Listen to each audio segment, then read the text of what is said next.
तो अभी तक हम लोगों ने है ना कोऑर्डिनेशन कंपाउंड में नॉमेनक्लेचर पढ़ लिया है और नॉमेनक्लेचर से स्ट्रक्चर बनाना, स्ट्रक्चर्स का नाम लिखना, ये इतना तक सीख लिया। अब हम शुरू करने जा रहे हैं bonding theories in coordination compound. हाँ, तो मैं ये कह रहा था कि आप लोग बहुत ज़्यादा ही मेरे वीडियोज़ को लाइक कर रहे हो, शेयर कर रहे हो, बहुत कमेंट कर रहे हो, तो दिल से शुक्रिया। यहाँ जो बैठे हुए 50-60 लोग हैं, अगर ये लोग भी शेयर करते हैं, है ना, तुम 3 को शेयर करो, उनसे कहो 3 को और शेयर कर दें, ठीक है ना, तो इससे ये चेन आगे बढ़ती रहती। पर हमारे पास ऐसे ऐसे बच्चे हैं, ठीक है ना, कि अपना तो भैया लाइव पढ़ लिया, बिल्कुल सामने से पढ़ लिया, हम क्यों वीडियो देखने जाएँ, कोई बात नहीं है, ठीक है ना। दूसरों की मदद करने के ना मन में ये भावनाएं होनी चाहिए, उसमें से मेरी भी कुछ मदद हो ही जाएगी, ठीक है ना। बट एनीवेज, है ना, I am not thinking of earning through YouTube, लेकिन एटलीस्ट ये ज़रूर है कि बचे हुए ये 3-4 महीने में अगर मैं कंसिस्टेंट होकर के ये पढ़ाता रहूँ और तुम उसको कंसिस्टेंटली 2-4 लोगों तक पहुँचाते रहो, तो धीरे धीरे ये चेन आगे बढ़ेगी और सच्चाई की चेन और अच्छाई की चेन और केमिस्ट्री की चेन, ठीक है ना कहीं तक जा करके कार्बन की बड़ी बड़ी चेन बनेंगी, ठीक है, कैटिनेशन हो जाएगी। मजाक कर रहा हूँ मैं, खैर सुन लो। हाँ, सिंपल शब्दों में ज़्यादा लोगों तक फ़ायदा पहुँचाने की कोशिश करेंगे, ठीक है ना। फ्री लेक्चर्स इतना मैं अवेलेबल रखता नहीं अपना, लेकिन अगर तुम्हें पढ़ा रहा हूँ तो तुम भी दूसरों की मदद। बिल्लू आ जाओ, आगे आ जाओ, ठीक है ना। कहाँ थे? पीछे बैठो, लेट आए हो तो आगे कैसे आ रहे हो तुम, ठीक है। हाँ, वर्नर थ्योरी, सबसे पहले बॉन्डिंग थ्योरी जो है, तीन थ्योरी पढ़ेंगे। एक तो ये वर्नर थ्योरी, दूसरा पढ़ेंगे वीबीडी बैलेंस बॉन्ड थ्योरी और तीसरा पढ़ेंगे सीएफटी क्रिस्टल फील्ड थ्योरी। सबसे पहले हम बात करते हैं वर्नर थ्योरी की। वर्नर नाम के साइंटिस्ट को फादर ऑफ कोऑर्डिनेशन कंपाउंड कहा गया। एनसीईआरटी से भी मैं रीड आउट करूंगा इस बैच में और आगे बढ़ेंगे, ठीक है ना। वर्नर ने कहा कि किसी भी कॉम्प्लेक्स के अंदर सेंट्रल मेटल एटम 2 तरह की वैलेंसी को पजेस करता है, उससे रिलेटेड 2 तरह की वैलेंसी है। नंबर 1 जिसको हम कहते हैं प्राइमरी वैलेंसी और नंबर 2 जिसको हम कहते हैं सेकेंडरी वैलेंसी। प्राइमरी वैलेंसी जब वो कह रहे हैं तो मैं तो बस इतना ही कहूँगा, तो मैं सारी बातें क्लियर हो जाएंगी। प्राइमरी वैलेंसी का मतलब है ऑक्सीडेशन स्टेट। तुम देखो सेंट्रल मेटल एटम से रिलेटेड हम 2 चीज़ तो बता ही रहे ना, ऑक्सीडेशन स्टेट बता रहे हैं, कोऑर्डिनेशन नंबर बता रहे हैं। ऑक्सीडेशन स्टेट बता रहे हैं और कोऑर्डिनेशन नंबर बता रहे हैं। कोऑर्डिनेशन नंबर मतलब कितने कोऑर्डिनेट बॉन्ड बने, वो डिपेंड करेगा कि लिगेंड्स के कितने एटम इलेक्ट्रॉन दे करके सेंट्रल मेटल एटम से जुड़े हुए हैं। तो प्राइमरी वैलेंसी बोलने का मतलब क्या हो गया, ऑक्सीडेशन स्टेट देखना है सेंट्रल मेटल एटम, और ऑक्सीडेशन स्टेट मतलब चार्ज देखना है।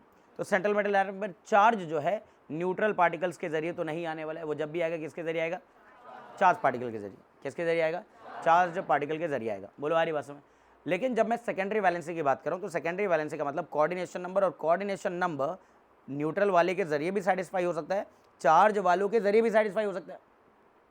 रिवीजन बैच है तो मेरा मानना है कि सबने एक बार तो ये चैप्टर पढ़ा ही होगा मेन बैच में, तो अब क्विकली भी समझ सकते हो, लेकिन सब कुछ बताते हुए चल रहे हैं, ठीक है ना। सेकेंडरी वैलेंसी का मतलब क्या, कोऑर्डिनेशन नंबर, और कोऑर्डिनेशन नंबर स्क्वायर ब्रैकेट के अंदर रखे हुए पार्टिकल को देखना है सेंट्रल मेटल एटम से जो भी जुड़े हुए हैं, चाहे वो न्यूट्रल वाले थे चाहे वो चार्ज वाले थे। बोलो है कि नहीं। जैसे मैं आपको एक एग्जाम्पल देकर के समझाऊँ कि अगर मान लो आपके पास कोबाल्ट ट्राइक्लोराइड है ना, तो कोबाल्ट ट्राइक्लोराइड में अगर मैं ऑक्सीडेशन स्टेट निकालूं कोबाल्ट का, तो इस आयनिक कंपाउंड पे जो चार्ज आ रहा है वो कितना आ रहा है, +3 आ रहा है। ये +3 किसकी वजह से आ रहा है, तुम बताओ किसकी वजह से, 3Cl- की वजह से, 3Cl- की वजह से। तो इनको हम इसका प्राइमरी वैलेंसी बोल सकते हैं। क्या बोल सकते हैं, प्राइमरी वैलेंसी। प्राइमरी वैलेंसी का मतलब ऑक्सीडेशन स्टेट, और वो हो गया आपका 3Cl- आयंस। ये जो 3Cl- आयन है they will be called primary valency.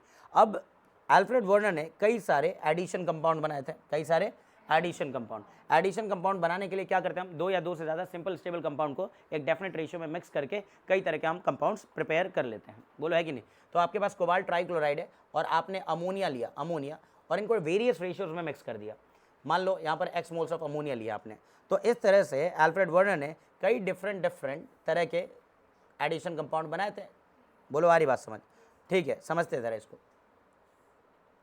अच्छा, अभी तक हम लोगों ने जितना कुछ सीखा है ऑक्सीडेशन स्टेट के बारे में और कोऑर्डिनेशन नंबर के बारे में, तो हम लोगों ने ये सीखा है कि अगर कोबाल्ट +3 पर है तो इसका कोऑर्डिनेशन नंबर 6 तो आना चाहिए, कोऑर्डिनेशन नंबर 6 आना। For a particular oxidation state there has to be a definite number of ligands around the central metal atom. बोलो आ रही बात समझ, मतलब कोऑर्डिनेशन नंबर एक पर्टिकुलर ऑक्सीडेशन नंबर के लिए तो फिक्स है, ठीक है। तो इन्होंने क्या किया था, अलग अलग रेशियोज में इनको मिक्स करके कई तरह के कंपाउंड बनाए थे। मैं सबको लिख रहा हूँ यहाँ पर, ज़रा देखना, कॉन्सेप्ट को ज़रा ठीक से समझेंगे।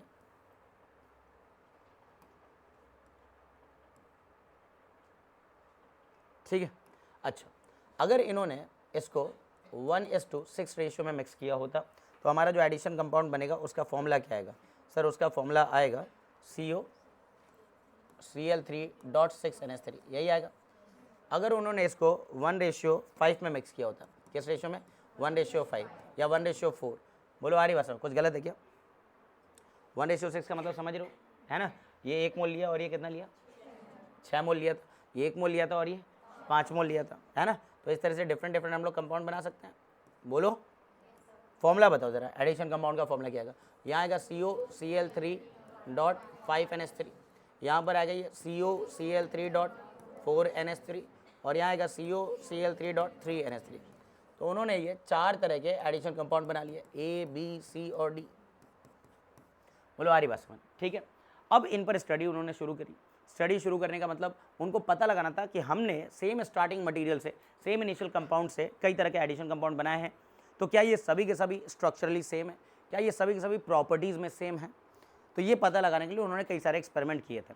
फिलहाल मैं आपको शॉर्ट में चीज़ों को बता के चल रहा हूँ। प्राइमरी वैलेंसी तो हम समझ चुके हैं और सभी लोग जान रहे हैं कि इस प्राइमरी वैलेंसी पर, अगर प्राइमरी वैलेंसी का मतलब चार्ज है सेंट्रल मेटल एटम पर, तो कोबाल्ट अगर इनिशियल कंपाउंड में +3 पर था, तो इन कोऑर्डिनेशन कंपाउंड में या इन एडिशन कंपाउंड में भी इसका ऑक्सीडेशन नंबर कितना आएगा? +3 आएगा। यहाँ पर चेक करोगे तो ये +3 पर ही है कि नहीं, क्योंकि अमोनिया की वजह से तो कोई चार्ज आएगा नहीं। यहाँ पर भी कितना होगा, ये +3, यहाँ पर भी कितना होगा, +3 और यहाँ पर भी कितना होगा, +3। तो इन हर एक सॉल्ट में, ABCD सॉल्ट में अगर मैं प्राइमरी वैलेंसी की बात करूँ तो प्राइमरी वैलेंसी हर जगह तो 3Cl- की वजह से, किसकी वजह से? 3Cl, मतलब ये प्राइमरी वैलेंसी सेटिस्फाई किसकी वजह से हुआ है? प्राइमरी वैलेंसी सेटिस्फाई किसकी वजह से हुआ है? Cl- की वजह से हुआ है। अरे है या नहीं? This primary valency was getting satisfied by 3Cl-। क्या ये बात क्लियर है? जल्दी बताइए। अच्छा समझते हैं आगे जरा। मैंने कहा कि अगर प्राइमरी वैलेंसी 3Cl- है, +3 का चार्ज है कोबाल्ट पर, तो इसका जो सेकेंडरी वैलेंसी आना चाहिए वो कितना आना चाहिए? तो सब लोग जाने सेकेंडरी वैलेंसी 6 आनी चाहिए। सेकेंडरी वैलेंसी का मतलब मैं कह रहा हूँ कोऑर्डिनेशन नंबर। क्या? Coordination number. फिलहाल ये समझना आपको कि प्राइमरी वैलेंसी, है ना, सब प्रॉपर्ली भी लिखूंगा लेकिन अभी समझ के चलते हैं। प्राइमरी वैलेंसी किस चीज़ को रिप्रेजेंट कर रहा है? ये रिप्रेजेंट कर रहा है ऑक्सीडेशन स्टेट को। और जो हमारे पास सेकेंडरी वैलेंसी है, ये सेकेंडरी वैलेंसी किस चीज़ को रिप्रेजेंट कर रहा है? कोऑर्डिनेशन नंबर को। कोऑर्डिनेशन नंबर को। सेकेंडरी वैलेंसी कोऑर्डिनेशन नंबर को रिप्रेजेंट कर रहा है और प्राइमरी वैलेंसी किसको रिप्रेजेंट कर रहा है? ऑक्सीडेशन नंबर या ऑक्सीडेशन स्टेट को रिप्रेजेंट कर रहा है। ठीक है सर। तो यानी कि प्राइमरी वैलेंसी कभी भी न्यूट्रल पार्टिकल से सेटिस्फाई नहीं हो सकती है। चार्ज या ऑक्सीडेशन स्टेट आता है तो चार्ज पार्टिकल की वजह से। सेकेंडरी वैलेंसी न्यूट्रल से भी आ सकता है और चार्ज से भी।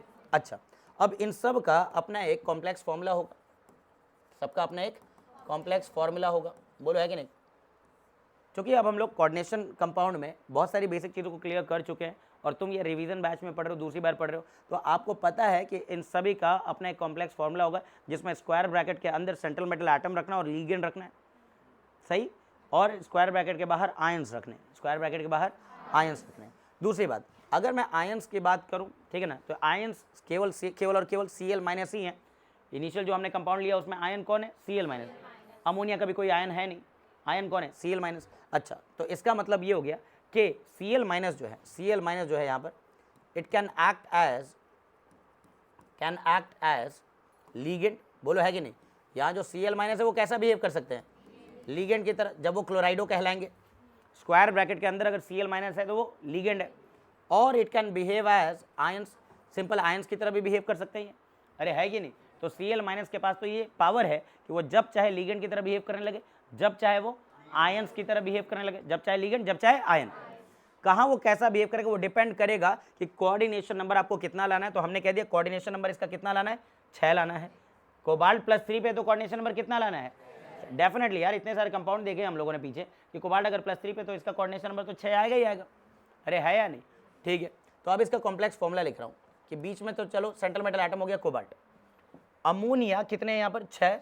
तो यानी कि न्यूट्रल वाले पार्टिकल और न्यूट्रल वाले पार्टिकल बाहर नहीं रख सकते हम, स्क्वायर ब्रैकेट के अंदर रखेंगे। तो 6 के 6 अमोनिया अंदर रख दिया। क्या इसका कोऑर्डिनेशन नंबर सेटिस्फाई हो गया है? हाँ सर, इसका कोऑर्डिनेशन नंबर सेटिस्फाई हो गया है। तो बचा क्या? बचा 3Cl-, वो बाहर रहा होगा Cl3 की तरह। इस कंपाउंड का नाम पिछली क्लास में लिखना सीखा हमने, हेक्साअमीन कोबाल्ट 3 क्लोराइड, यही तो नाम है। ठीक है, अब यहाँ पर कोशिश कर लेते हैं। सर सेंट्रल मेटल एटम क्या है? कोबाल्ट। और ये तो लिगेंड की तरह बिहेव कर सकता है, अमोनिया भी लिगेंड की तरह बिहेव कर सकता है, Cl- भी। लेकिन अमोनिया अपने पास कितने हैं? 5। तो इससे कोऑर्डिनेशन नंबर कितना आ रहा है? 5। लेकिन एक पर्टिकुलर प्राइमरी वैलेंसी के लिए एक definite number of secondary valency आएगा ही आएगा। मतलब कि +3 ऑक्सीडेशन स्टेट पर कोऑर्डिनेशन नंबर 6 आएगा ही आएगा। अरे है कि नहीं? तो 6 कोऑर्डिनेशन नंबर लाने के लिए अभी तो अमोनिया के जरिए, मतलब एमीन्स के जरिए कोऑर्डिनेशन नंबर 5 सेटिस्फाई हुआ है। एक कोऑर्डिनेशन नंबर और सेटिस्फाई करना है, मतलब Cl भी लाना पड़ेगा स्क्वायर ब्रैकेट के अंदर। अब बचे कितने मेरे पास? 2 और बचे, टोटल 3 थे, तो उनको बाहर रखना होगा। तो ये दिमाग से भ्रम निकाल दो कि Cl माइनस अंदर है तो वो प्राइमरी वैलेंसी को सेटिस्फाई नहीं कर रहा, Cl माइनस बाहर है तभी प्राइमरी वैलेंसी को सेटिस्फाई कर रहा है। ये बात गलत है। जितने भी चार्ज पार्टिकल है वो सब प्राइमरी वैलेंसी को सेटिस्फाई कर रहे हैं।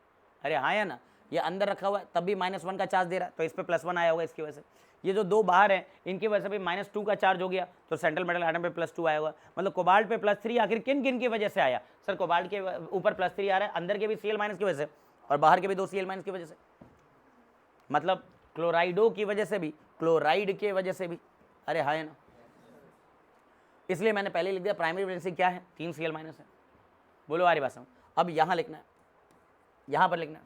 यहाँ पर अगर हम लिखते हैं तो कैसे लिखेंगे, CO और इसके आसपास 4 NH3 और साथ में 2 Cl रखना पड़ेगा, एक Cl को बाहर रखना पड़ेगा।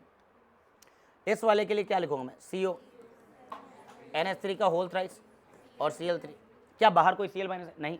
तो क्या तुम कह दोगे इसमें प्राइमरी वैलेंसी का काम ही नहीं है? नहीं है, डेफिनेटली प्राइमरी वैलेंसी तो है +3, वो +3 इसकी वजह से। मतलब कॉम्प्लेक्स फॉर्मूला चाहे जैसा भी बना हो, इतना पता है कि जितने Cl माइनस है, मतलब जितने चार्ज पार्टिकल है वो सब प्राइमरी वैलेंसी को सेटिस्फाई, प्राइमरी वैलेंसी को satisfy, they are all satisfying the primary valency of the complex central metal atom in a complex, right. Secondary valency का मतलब सर ने बोला है कोऑर्डिनेशन नंबर। तो ये बताओ पहले वाले सॉल्ट में कोऑर्डिनेशन नंबर किसकी वजह से? 6 का 6 अमोनिया की वजह से। अरे बोलो, इस वाले में किसकी वजह से 6 आ रहा है? 5 अमोनिया और 1 क्लोराइडो। इसमें 4 अमोनिया 2 क्लोराइडो। अमोनिया मतलब एमीन समझ लेना भाई, ये तो बोलचाल की भाषा में बोल रहा हूँ मैं। यहाँ पर 3 एमीन या अमोनिया और 3 क्लोराइडो। तो अब किसी भी कॉम्प्लेक्स के अंदर प्राइमरी वैलेंसी कैसे देखना है, सेकेंडरी वैलेंसी कैसे देखना है, ये तो मुझे समझ आने लगा। तो ये चारों के चारों कॉम्प्लेक्स जो है अगले पेज पर पहले लिख देता हूँ, फिर मैं बताऊँगा वर्नर थ्योरी क्या कहता है, वो बाद में लिखेंगे। हाँ जी, तो हमारे पास जो 4 सॉल्ट थे जो अभी अभी हम लोगों ने बनाए हैं, एक सॉल्ट कौन सा था बताओ? एक सॉल्ट था sir CO NH3 whole 6 Cl3। बोलो दूसरा वाला कौन सा था? Cl और Cl2। इसका नाम क्या था? पेंटा एमीन क्लोराइडो कोबाल्ट थर्ड क्लोराइड। अगले वाले का नाम क्या आएगा? CO, पहले फॉर्मूला लिख लो NH3 होल 4 Cl2 का बाहर Cl, क्या नाम है इसका? बोलो क्या नाम है इसका? Tetra amine die क्लोराइडो cobalt third chloride. अरे यही सब तो सीखा है ना। नेक्स्ट इसके बाद CO NH3 whole thrice Cl3। बोलो है कि नहीं? चलो सर ये तो लिख लिया। अब हम लिखने जा रहे हैं समय प्राइमरी वैलेंसी क्या है और सेकेंडरी वैलेंसी क्या है। सर प्राइमरी वैलेंसी का मतलब ऑक्सीडेशन स्टेट देखना है, तो इस पर ऑक्सीडेशन स्टेट 3 Cl माइनस की वजह से आया है। सर यहाँ पर भी प्राइमरी वैलेंसी चार्ज देखना है, इस पर +3 का चार्ज आ रहा है, 3 Cl माइनस। चाहे इनमें से कुछ लिगेंड की तरह बिहेव कर रहे हो या कुछ इसके अंदर आयंस की तरह बिहेव कर रहे हो, उससे कोई मतलब नहीं है मेरे को। A charged particle can behave as a ligand as well as ion, but in both of the cases it will definitely satisfy the primary valency of the central metal atom in the complex. बोलो हाँ या ना, ठीक है ना। Next इस पर अगर हम बात करें तो इसकी प्राइमरी वैलेंसी कितनी है? Sir again 3 Cl minus, out of which the 2 Cl minus are acting as a ligand and that is why they are also trying to satisfy the secondary valency of the complex. यहाँ के जो 2 Cl minus है वो secondary valency को भी satisfy कर रहे हैं, यहाँ का जो 1 Cl माइनस है वो सेकेंडरी वैलेंसी को सेटिस्फाई कर रहा है, लेकिन 2 प्योरली प्राइमरी वैलेंसी को सेटिस्फाई कर रहे हैं। बोलो हाँ कि ना। नेक्स्ट यहाँ पर अगर हम बात करें तो प्राइमरी वैलेंसी की जगह पर क्या आ जाएगा? 3 Cl माइनस। अब यहाँ पर सेकेंडरी वैलेंसी देखेंगे, तो सेकेंडरी वैलेंसी क्या? बोलो 6 के 6 क्या है? NH3। अरे बोलो यार, सेकेंडरी वैलेंसी को कौन सेटिस्फाई कर रहा है? 6 NH3 मॉलिक्यूल्स। यहाँ का सेकेंडरी वैलेंसी कौन सेटिस्फाई कर रहा है? 5 NH3 एंड 1 Cl माइनस, जिसको तुम क्लोराइडो कह रहे हो। यहाँ की सेकेंडरी वैलेंसी किससे सेटिस्फाई हुई है? 4 amine ammonia molecule and 2 Cl minus. अरे बोलो ना यार। नेक्स्ट इस वाले में बोलो सेकेंडरी वैलेंसी किससे सेटिस्फाई हो रही है? 3 NH3 molecule and 3 Cl minus ions. अरे क्या कहानी क्लियर है? बोलो है कि नहीं? प्राइमरी वैलेंसी सेकेंडरी वैलेंसी का मतलब समझ आ रहा है क्या? ठीक है सर, इतना समझ आ रहा है अपने को। नेक्स्ट अगर हम इसका स्ट्रक्चर बनाएं तो क्या सभी बच्चे जानते हैं कि कोऑर्डिनेशन नंबर 6 में जो ज्योमेट्री आती है वो आती है ऑक्टाहेड्रल। कोऑर्डिनेशन नंबर 4 में जो ज्योमेट्री आती है या तो टेट्राहेड्रल या तो स्क्वायर प्लेनर।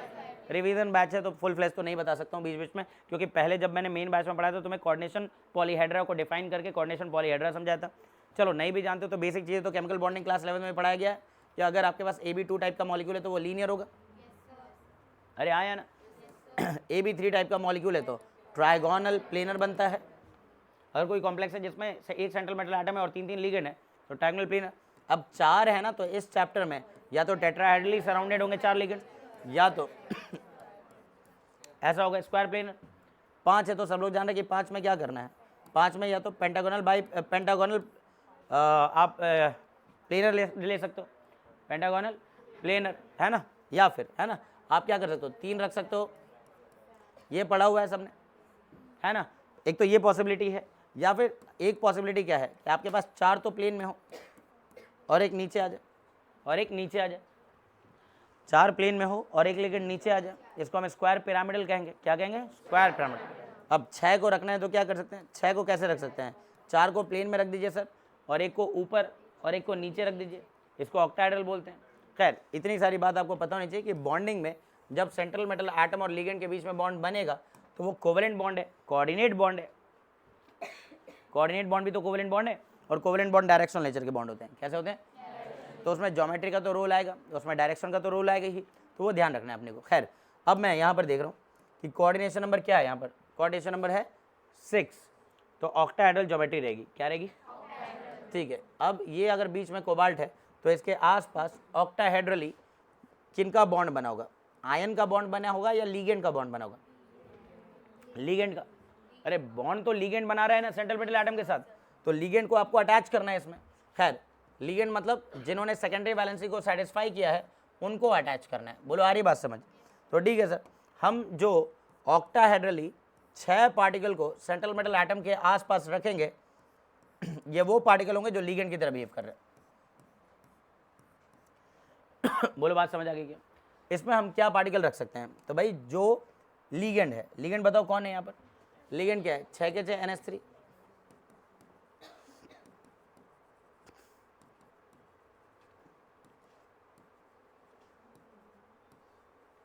बोलो है कि नहीं, इसमें वो 6 पार्टिकल क्या हैं, 5 NH3 मॉलिक्यूल्स हैं, और एक क्या है भाई, एक है अपने पास क्लोराइडो। बोलो यही है। इस वाले में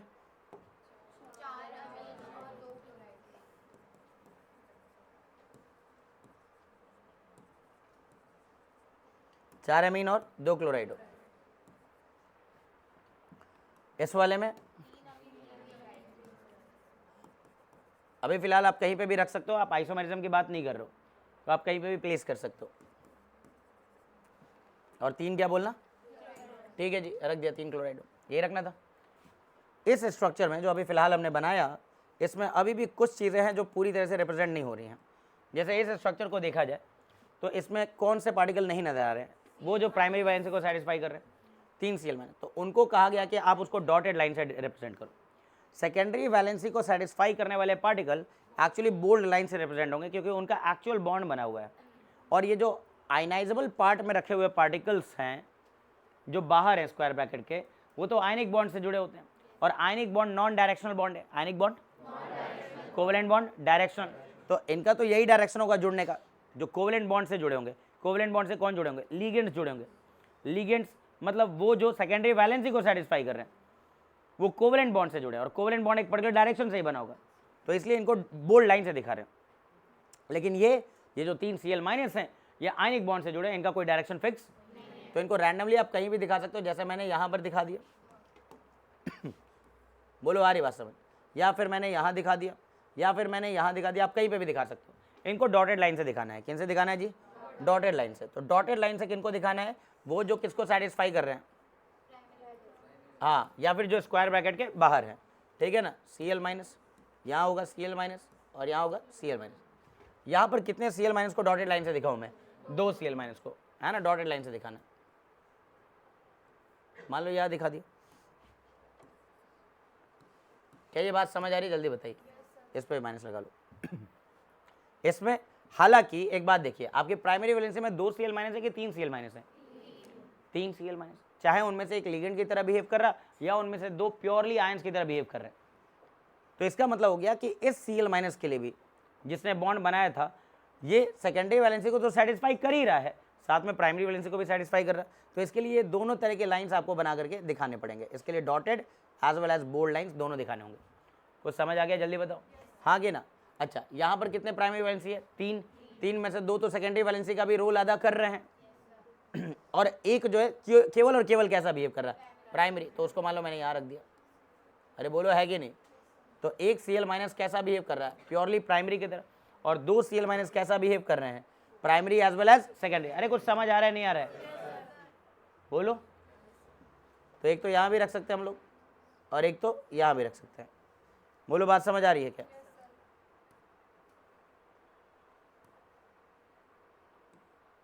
अच्छा पेज सेलेक्ट हो गया, ये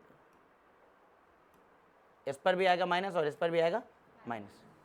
लास्ट वाले में कोई भी ऐसा आयन नहीं है, है ना, जो केवल और केवल प्राइमरी वैलेंसी की तरह बिहेव करे, मतलब कोई भी Cl माइनस स्क्वायर ब्रैकेट के बाहर नहीं है।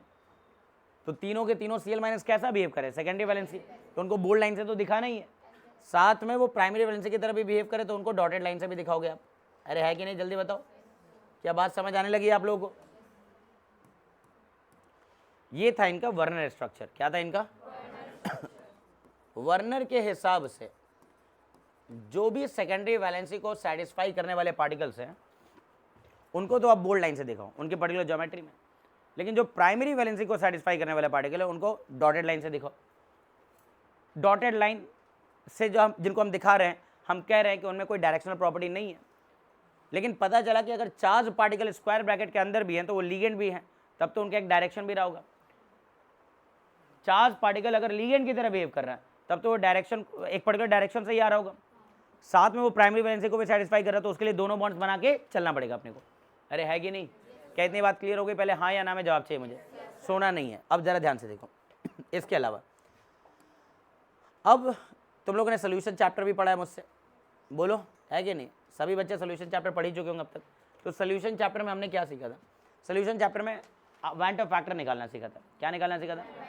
अगर मैं बोलूँ इस वाले सॉल्ट का वैंट ऑफ फैक्टर निकालो, तो वैंट ऑफ फैक्टर का मतलब कि एक सॉल्ट कितने मैक्सिमम आयंस दे सकता है, क्योंकि सॉल्ट 100% डिसोसिएट होता हुआ माना जाएगा। Salt is a strong electrolyte, 100% dissociate होता हुआ माना जाएगा। तुम लोग पानी वानी बाद में पी लो भैया, पढ़ाई पे ध्यान दो जरा, ठीक है ना?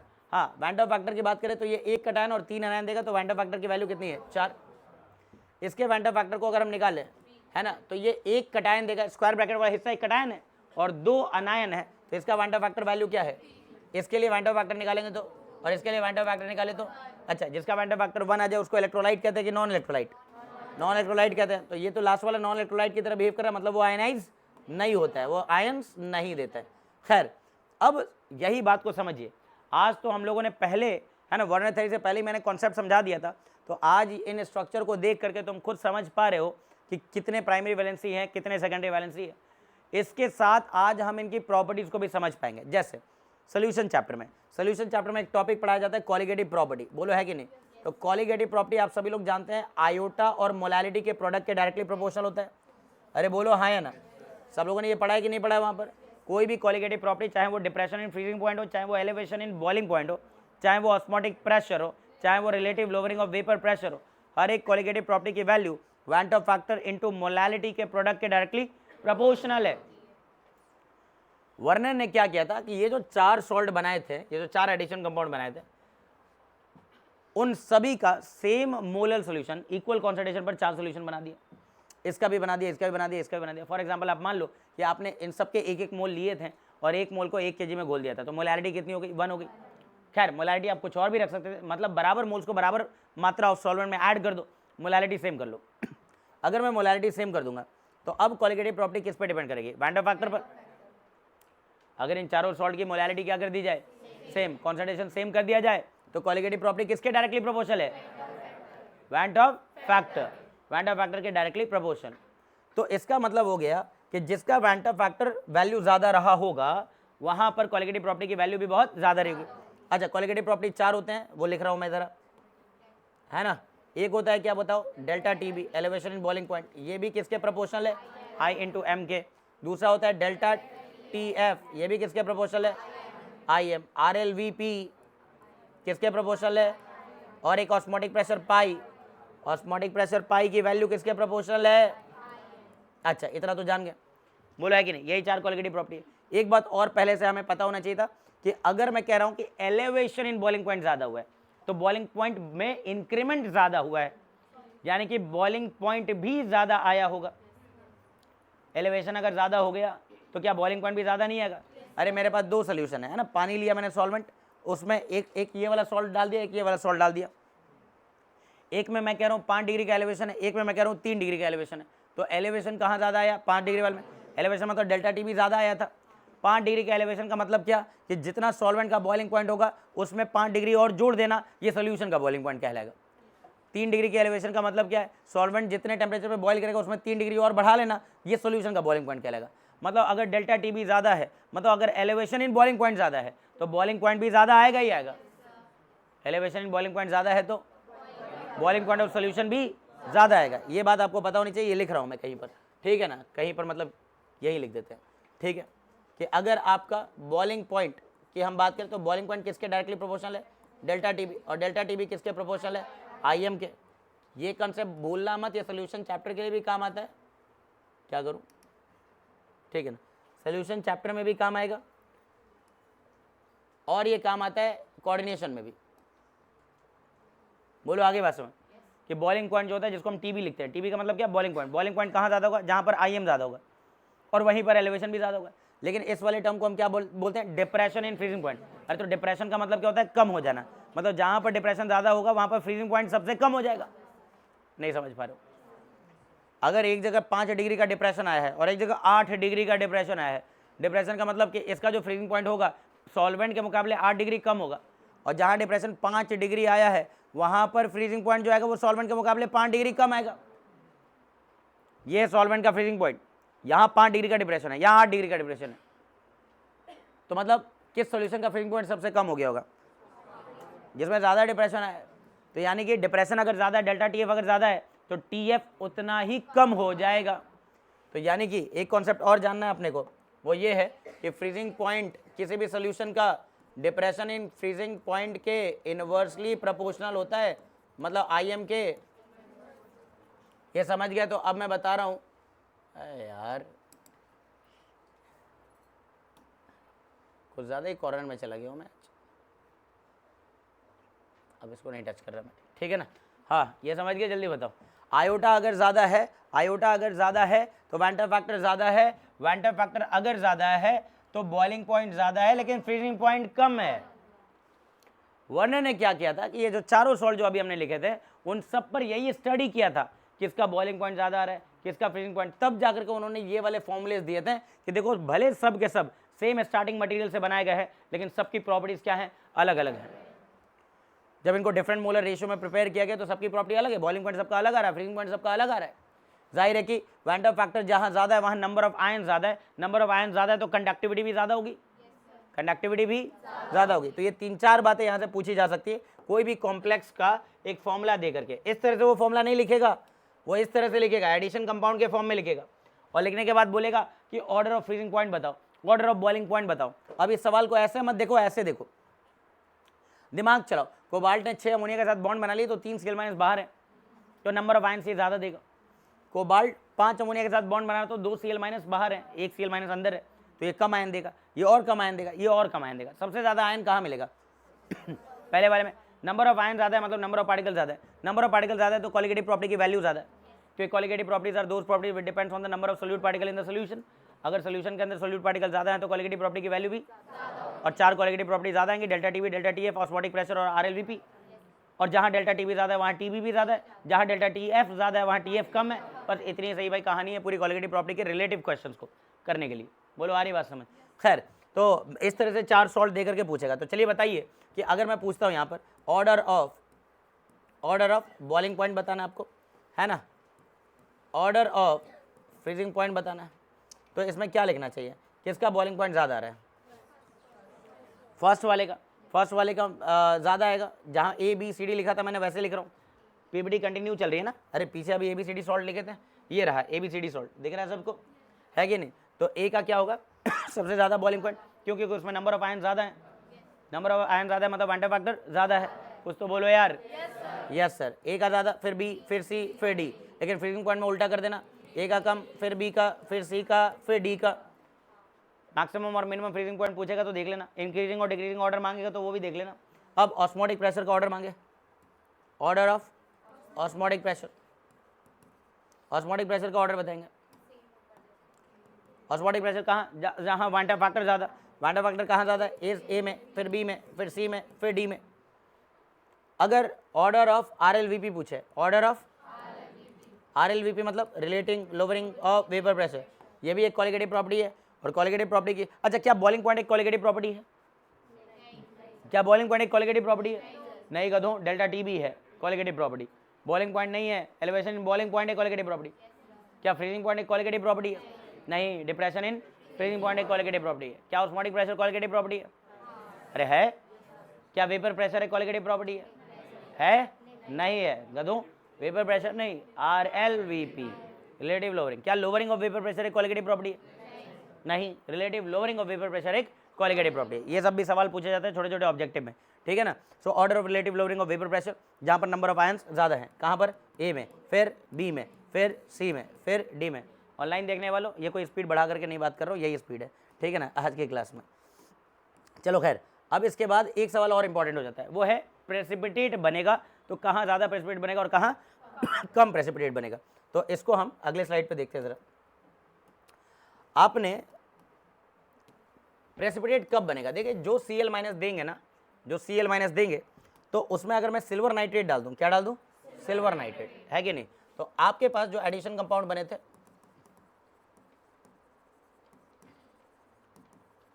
एडिशन कंपाउंड देख लेते हैं क्या क्या बने थे अभी, ठीक है। 4 एडिशन कंपाउंड बनाए हम लोगों ने। पहला कौन सा था, बताओ बताओ? CO Cl3.6NH3। अगला कौन सा था? 5NH3। अगला कौन सा था? 4NH3। अगला कौन सा था? यही था। अच्छा, इसका आप लोगों ने कॉम्प्लेक्स फॉर्मूला भी लिख ही लिया था, है कि नहीं। इसका मैं चाहूँ तो कॉम्प्लेक्स फॉर्मूला लिख सकता हूँ। चलो मैं इसका कॉम्प्लेक्स फॉर्मूला लिखता हूँ, कंक्लूजन दे रहा हूँ यहाँ पर, समझना ध्यान से। इसका कॉम्प्लेक्स फॉर्मूला पहले वाले का कैसे लिखा जाएगा? CO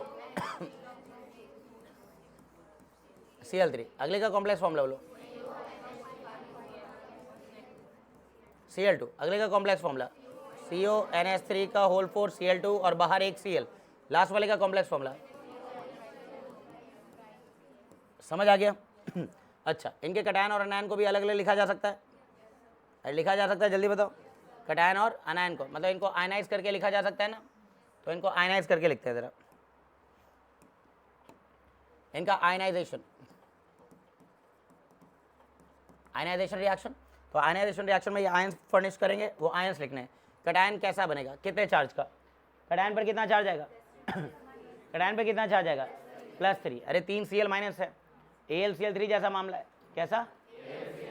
एक कटायन 3 अनायन, मतलब अगर रेशियोज की बात करें, है ना, सॉल्ट के रेशियो की चलो यहाँ पर ऐड कर लेंगे बाद में, है ना।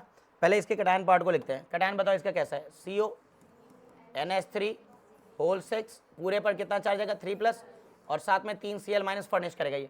इस सॉल्ट का 1 मोल 3 मोल क्लोराइड आयन देगा या नहीं देगा?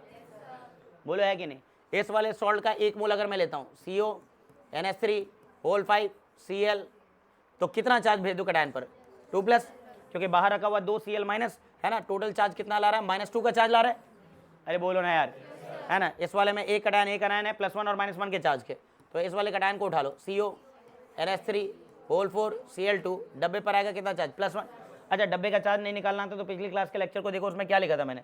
+3। कोबाल्ट का कितना चार्ज? +3। अमोनिया का चार्ज 0, 2 क्लोरीन का चार्ज -2, +3 0 -2, +3 0 -2, +1 बचेगा कि नहीं बचेगा? हाँ या ना। तो बाहर क्या रह गया? एक Cl माइनस। समझ तो आया होगा जी। इस वाले में कोई चार्ज नहीं है, इस वाले में कोई चार्ज नहीं है, इसका कोई कटायन पार्ट, कटायनिक पार्ट नहीं है, इसका कोई अनायनिक पार्ट नहीं है। अरे बात समझ आने लगी है, जल्दी बोलो। यस सर, ठीक है ना। रेशियो की अगर बात करें, जो मैं कह रहा था, यहाँ पर रेशियो भी लिख लेते हैं। हर एक सॉल्ट का अपना एक मोलर रेशियो है। ये वाला सॉल्ट AB3 टाइप का सॉल्ट है, तो 1:3 में बन रहा है। अगला वाला सॉल्ट AB2 टाइप का सॉल्ट है, एक कटायन 2 अनायन 1:2 में बन रहा है। अगला वाला 1:1 में बन रहा है। अगला वाला तो बनेगा ही नहीं क्योंकि वो सॉल्ट ही नहीं है। लास्ट वाला तो सॉल्ट ही नहीं है कदू। अब आपने इस सभी सॉल्ट में क्या डाल दिया? Excess of silver nitrate. क्या डाल दिया? Silver nitrate. सिल्वर नाइट्रेट क्या देता है? Ag+, और Ag+ को किससे प्यार है? Cl- से, I- से, Br- से। ये उनके साथ मिलते ही क्या बना देता है? प्रेसिपिटेट बनाता है। सुना होगा आप लोगों ने, AgCl का पीपीडी किस कलर का होता है? व्हाइट कलर का होता है। AgBr का पीपीडी किस कलर का होता है? Yellow, light yellow. अरे है कि नहीं? पेल येलो कलर का होता है। AgI का पीपीडी डार्क येलो। अरे बोलो है कि नहीं?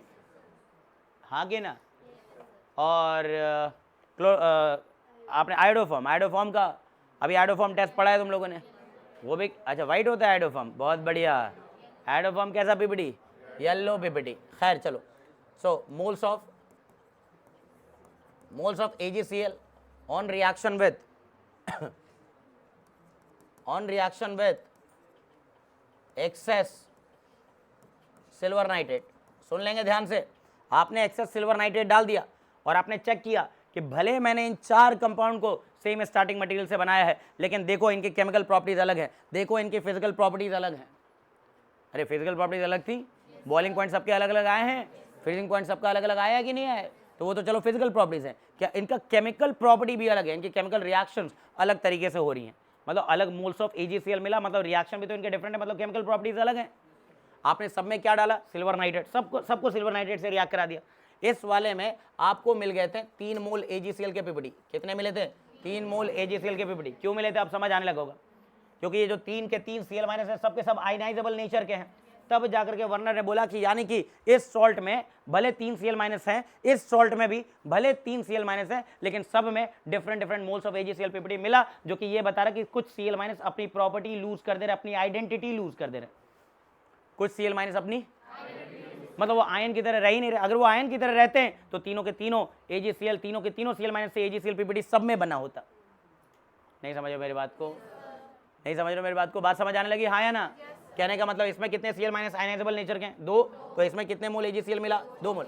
जैसे ही उनको 2 मोल AgCl पीपीटी मिला, उनको बात समझ आने लगी कि यहाँ पर हो ऐसा रहा कि जब हम कोबाल्ट ट्राइक्लोराइड को अमोनिया से मिला रहे हैं 1:5 में, तो उसमें कुछ Cl- को अपनी आइडेंटिटी बदलनी पड़ रही है, वो आयन की तरह नहीं बिहेव कर रहा, क्योंकि उसको सेकेंडरी वैलेंसी को सेटिस्फाई करना है, क्योंकि सेकेंडरी वैलेंसी को मतलब कोऑर्डिनेशन नंबर को 6 लाना है, और कोऑर्डिनेशन नंबर 6 लाने के लिए 5 अमोनिया तो अपना रोल प्ले कर रहे हैं वहां पर, लेकिन एक Cl- भी वहां पर आ जा रहा है कि चल ठीक है मैं भी सेकेंडरी वैलेंसी को सेटिस्फाई कर देता हूं।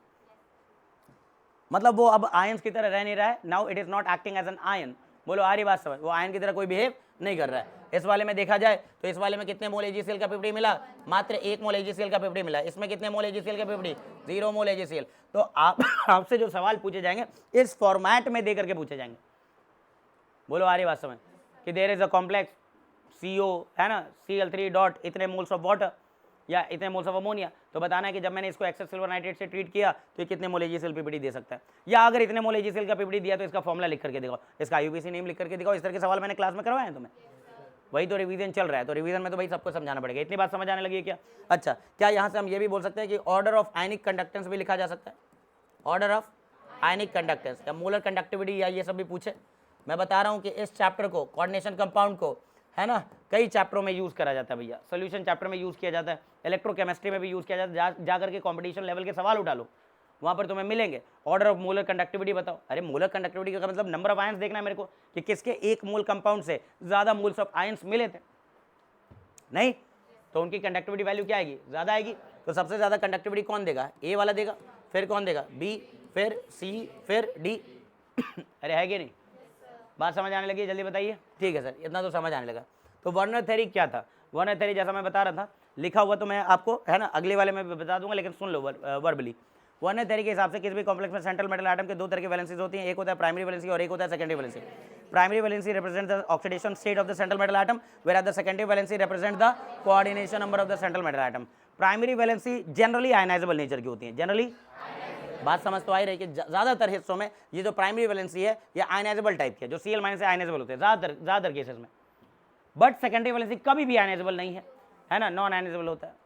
बोलो आ रही बस, secondary valency is generally non ionizable, ये अंतर समझ आ गया। सेकेंडरी वैलेंसी का मतलब लिगेंड्स, सेकेंडरी वैलेंसी का मतलब तो वो तो कोऑर्डिनेट बॉन्ड से बने हुए हैं, और कोऑर्डिनेट बॉन्ड डायरेक्शनल नेचर का बॉन्ड होता है। कैसा होता है, डायरेक्शनल नेचर का बॉन्ड, और नॉन आयनाइजेबल होता है। कैसा होता है, नॉन आयनाइजेबल। तो आप बोल सकते हो particles satisfying the secondary valency of the central metal atom are non ionizable in nature, whereas those which only satisfy the primary valency are ionizable in nature। जो सिर्फ और सिर्फ प्राइमरी वैलेंसी को सेटिस्फाई कर रहे हैं वो आयनाइजेबल हैं।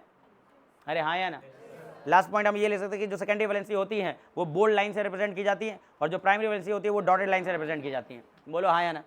आयनाइजेबल नॉन आयनाइजेबल की बात की जा सकती है, डायरेक्शनल नॉन डायरेक्शनल की बात की जा सकती है, किसको रिप्रेजेंट कर रहा है उसकी बात की जा सकती है। बोलो हाँ या ना, है ना। न्यूट्रल पार्टिकल से सेटिस्फाई हो रहा है या चार्ज पार्टिकल से, ये वाली बात की जा सकती है। भैया सेकेंडरी वैलेंसी तो दोनों से ही सेटिस्फाई दोनों से ही सेटिस्फाई हो रहे हैं। प्राइमरी चाहे वो चार्ज हो चाहे वो न्यूट्रल हो, लेकिन प्राइमरी वैलेंसी कभी भी न्यूट्रल पार्टिकल से सेटिस्फाई नहीं हो सकती। बोलो है कि नहीं? ये बात समझ आ गई आप लोगों को? फिर उसके बाद हम लोगों ने वर्नर स्ट्रक्चर के बारे में पढ़ा था।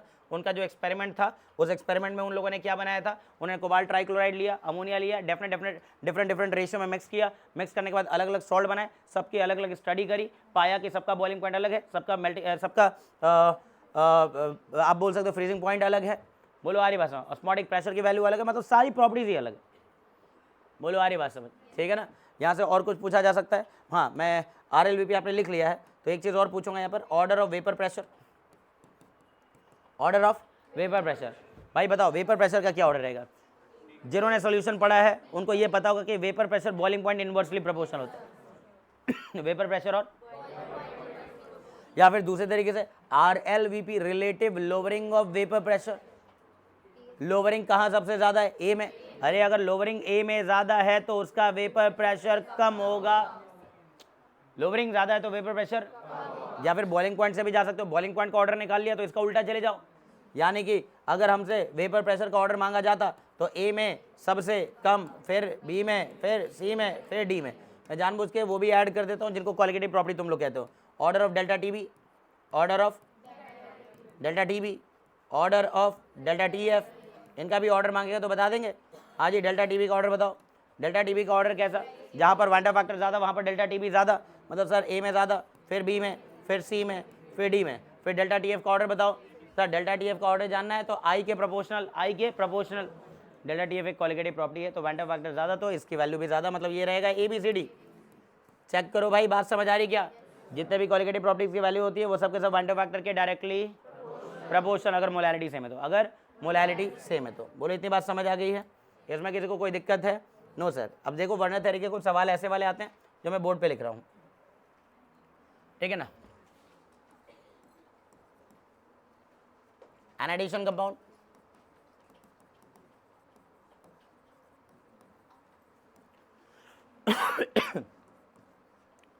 CrCl3 dot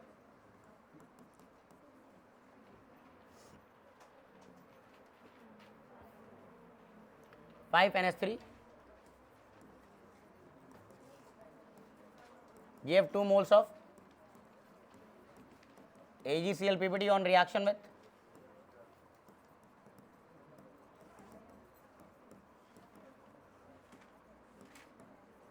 excess of silver nitrate, है ना? Write its formula and IUPAC name.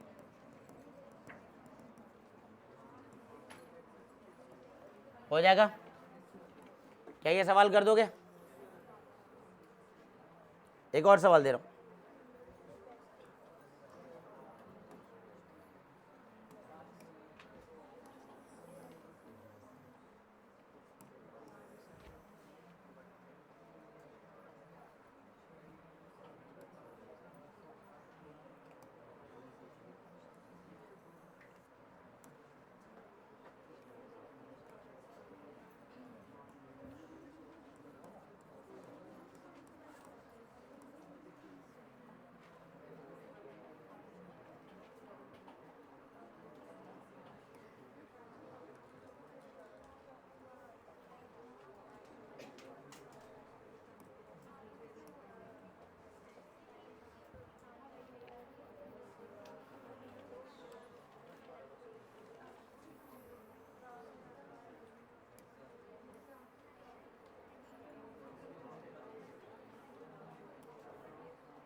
हो जाएगा? इन सवालों के जवाब चाहिए जल्दी से, टाइम अप हो चुका है ऑलरेडी।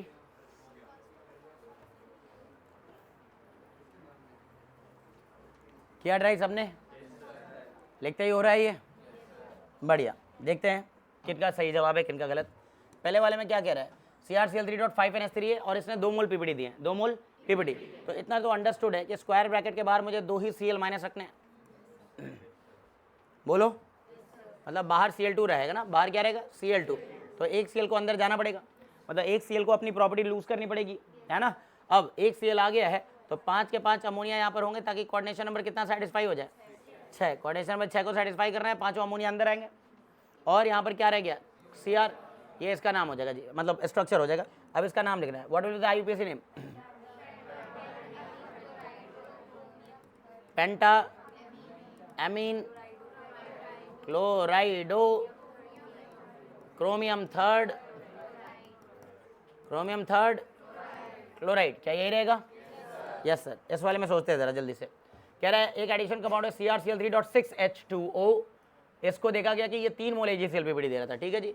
अगर ये 3 मोल AgClPPD दे रहा ना तो इसका मतलब है कि स्क्वायर ब्रैकेट के बाहर तीनों Cl माइनस हैं, बोलो है कि नहीं, और बीच में रखा हुआ है सेंट्रल मेटल एटम क्रोमियम और इसके साथ जुड़े हुए 6 के 6 एक्वा लिगेंड्स, बोलो आ रही बात समझ? अरे कोऑर्डिनेशन नंबर 6 तो सेटिस्फाई करोगे +3 में। अब इसका यूपीएससी नेम लिखना है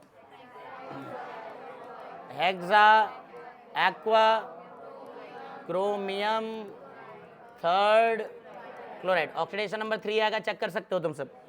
नेक्स्ट आते हैं जी, है ना, मतलब इस वाले को जरा पढ़ो, बच्चे कहते हैं सवाल गलत है, जरा ध्यान से पढ़ो।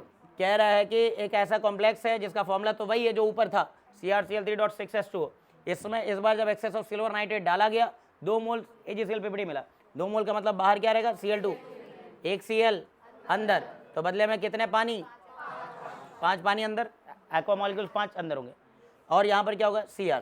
पर सर ये फॉर्मूला थोड़ी सेटिस्फाई हो रहा है, यहाँ तो 6 पानी के मॉलिक्यूल है, उसको बाहर रख सकते हो वाटर ऑफ क्रिस्टलाइजेशन की तरह बाहर रख सकते हो, वाटर ऑफ क्रिस्टलाइजेशन की तरह रख सकते हो बाहर, इस बात को समझना, बोलो है कि नहीं। ये नहीं कि ज़बरदस्ती 6 रख दिया इधर और 7 कोऑर्डिनेशन नंबर कर दिया, 7 कोऑर्डिनेशन नंबर होगा भी नहीं अपने सिलेबस में, तो बिल्कुल ही नहीं है, बोलो आ रही बात सब। तो नाम कैसे लिखेंगे इसका, पेंटा aqua क्लोराइडो chromium third chloride monohydrate बोलेंगे जी। अगर ये .2H2 होता तो डाईहाइड्रेट, .3H2 होता तो ट्राईहाइड्रेट, कुछ इस तरह से लिखना था। मेरे ख्याल से वर्नर थ्योरी क्या है सबको समझ आ गया होगा, बोलो है कि नहीं। अब अगली क्लास में VBD पढ़ेंगे और वर्नर थ्योरी के सारे जो पॉइंट्स मैंने बोले वो सब लिख करके रखूंगा मैं। चलिए जी, मिलेंगे अगली क्लास में। तो चलो आज की क्लास में हम लोग पढ़ने जा रहे हैं वैलेंस बॉन्ड थ्योरी, है ना, थोड़ा सा प्रोफेशनल होना पड़ता है बोलने के लिए। वैलेंस बॉन्ड थ्योरी हम लोग VBD पढ़ने जा रहे हैं, और वर्नर थ्योरी में लास्ट क्लास में हम लोगों ने पढ़ा था कि वर्नर के हिसाब से सेम इनिशियल कंपाउंड के जरिए हम कई सारे डिफरेंट कंपाउंड्स बना सकते हैं, जिसमें हमने बात करी थी 2 तरह की वैलेंसीज होती हैं जो कि सेंट्रल मेटल एटम को सेटिस्फाई करना होता है, एक है प्राइमरी वैलेंसी और एक है सेकेंडरी वैलेंसी। वहाँ बात करी थी कि प्राइमरी वैलेंसी ऑक्सीडेशन नंबर को रिप्रेजेंट करता है, जबकि सेकेंडरी वैलेंसी जो है वो कोऑर्डिनेशन नंबर को रिप्रेजेंट करता है। हमने बात करी थी कि primary valency will only be satisfied by the charge particles, whereas the secondary valency can be satisfied by the charge as well as neutral particle. फिर हमने बोला कि जनरली प्राइमरी वैलेंसी आयनाइजेबल होती है, जबकि secondary valency is always non ionizable in nature, यही सारी बातें हुई थी। सेकेंडरी वैलेंसी एक्चुअली लिगेंड्स के जरिए बने हुए कोऑर्डिनेट बॉन्ड है, और कोऑर्डिनेट बॉन्ड नॉन डायरेक्शनल होता है, सॉरी डायरेक्शनल होता है, तो हम कह सकते हैं कि सेकेंडरी वैलेंसी डायरेक्शनल नेचर के बॉन्ड्स के को रिप्रेजेंट कर रही है, जबकि जो प्राइमरी वैलेंसी है वो जनरली नॉन डायरेक्शनल है, क्योंकि वो आयनिक बॉन्ड से जुड़े होते हैं। जनरली वर्ड लगा रहा हूँ मैं, क्योंकि कई बार तुम जानते हो जो आयन्स होते हैं वो स्क्वायर ब्रैकेट के अंदर हैं, तो वो प्राइमरी भी थे और सेकेंडरी भी थे, यही बात हुई थी लास्ट क्लास में, ठीक है ना। नेक्स्ट अगर हम लोग बात करें तो इसके बाद हम लोगों ने कहा कि प्राइमरी वैलेंसी को आप डॉटेड लाइन से रिप्रेजेंट करोगे, जबकि सेकेंडरी वैलेंसी को आप लोग बोल्ड लाइन से रिप्रेजेंट करोगे, यही बात हुई थी।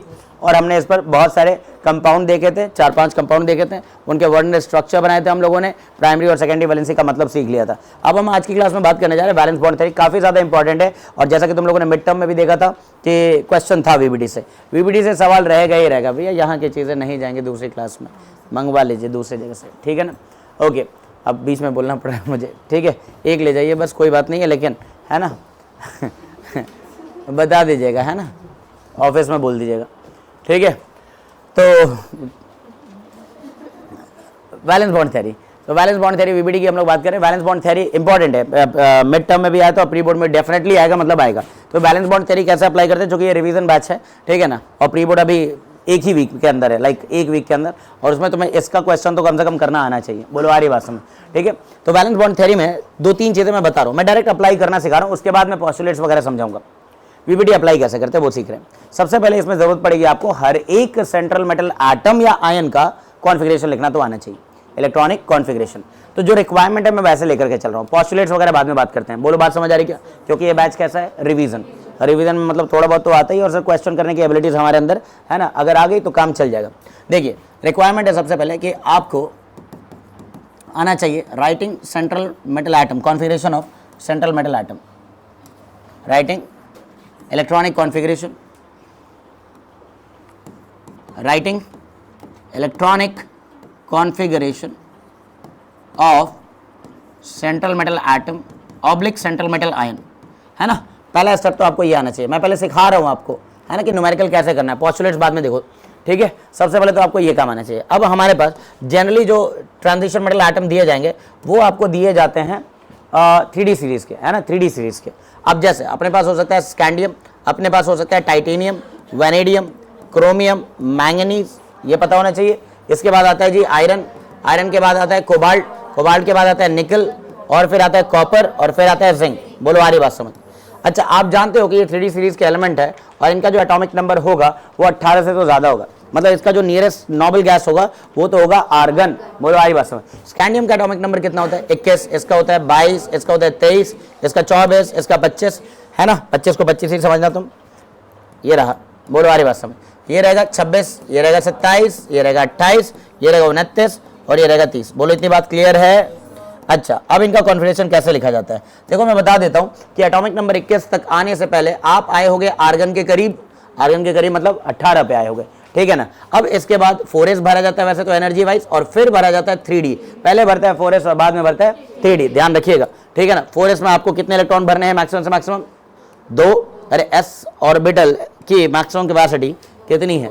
ऑर्बिटल की आप सबशेल ही उठा लो तो s सबशेल की भी मैक्सिमम कैपेसिटी कितनी है? 2 ही है, क्योंकि s का सबशेल ले लो या ऑर्बिटल ले लो, बात एक ही है।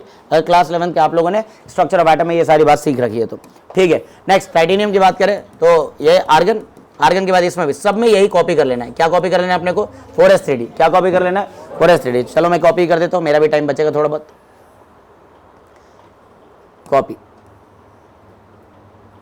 फिर से एक बार कॉपी, फिर से एक बार कॉपी, थोड़ा सा अलाइनमेंट, है ना, या फिर इसको करते हैं कॉपी। पहले यहाँ रख लो, फिर कॉपी कर दो, नीचे ले आओ।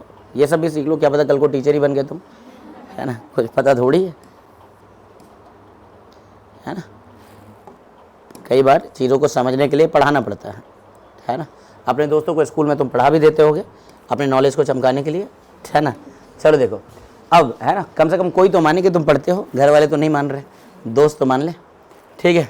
इसमें देखते हैं ज़रा कॉन्फ़िगरेशन लिखते हैं भाई। ओके, तो 4s में कितने रख दें? 2, तो 18 2 20, 20 1 21, बड़ा ही आसान है ना।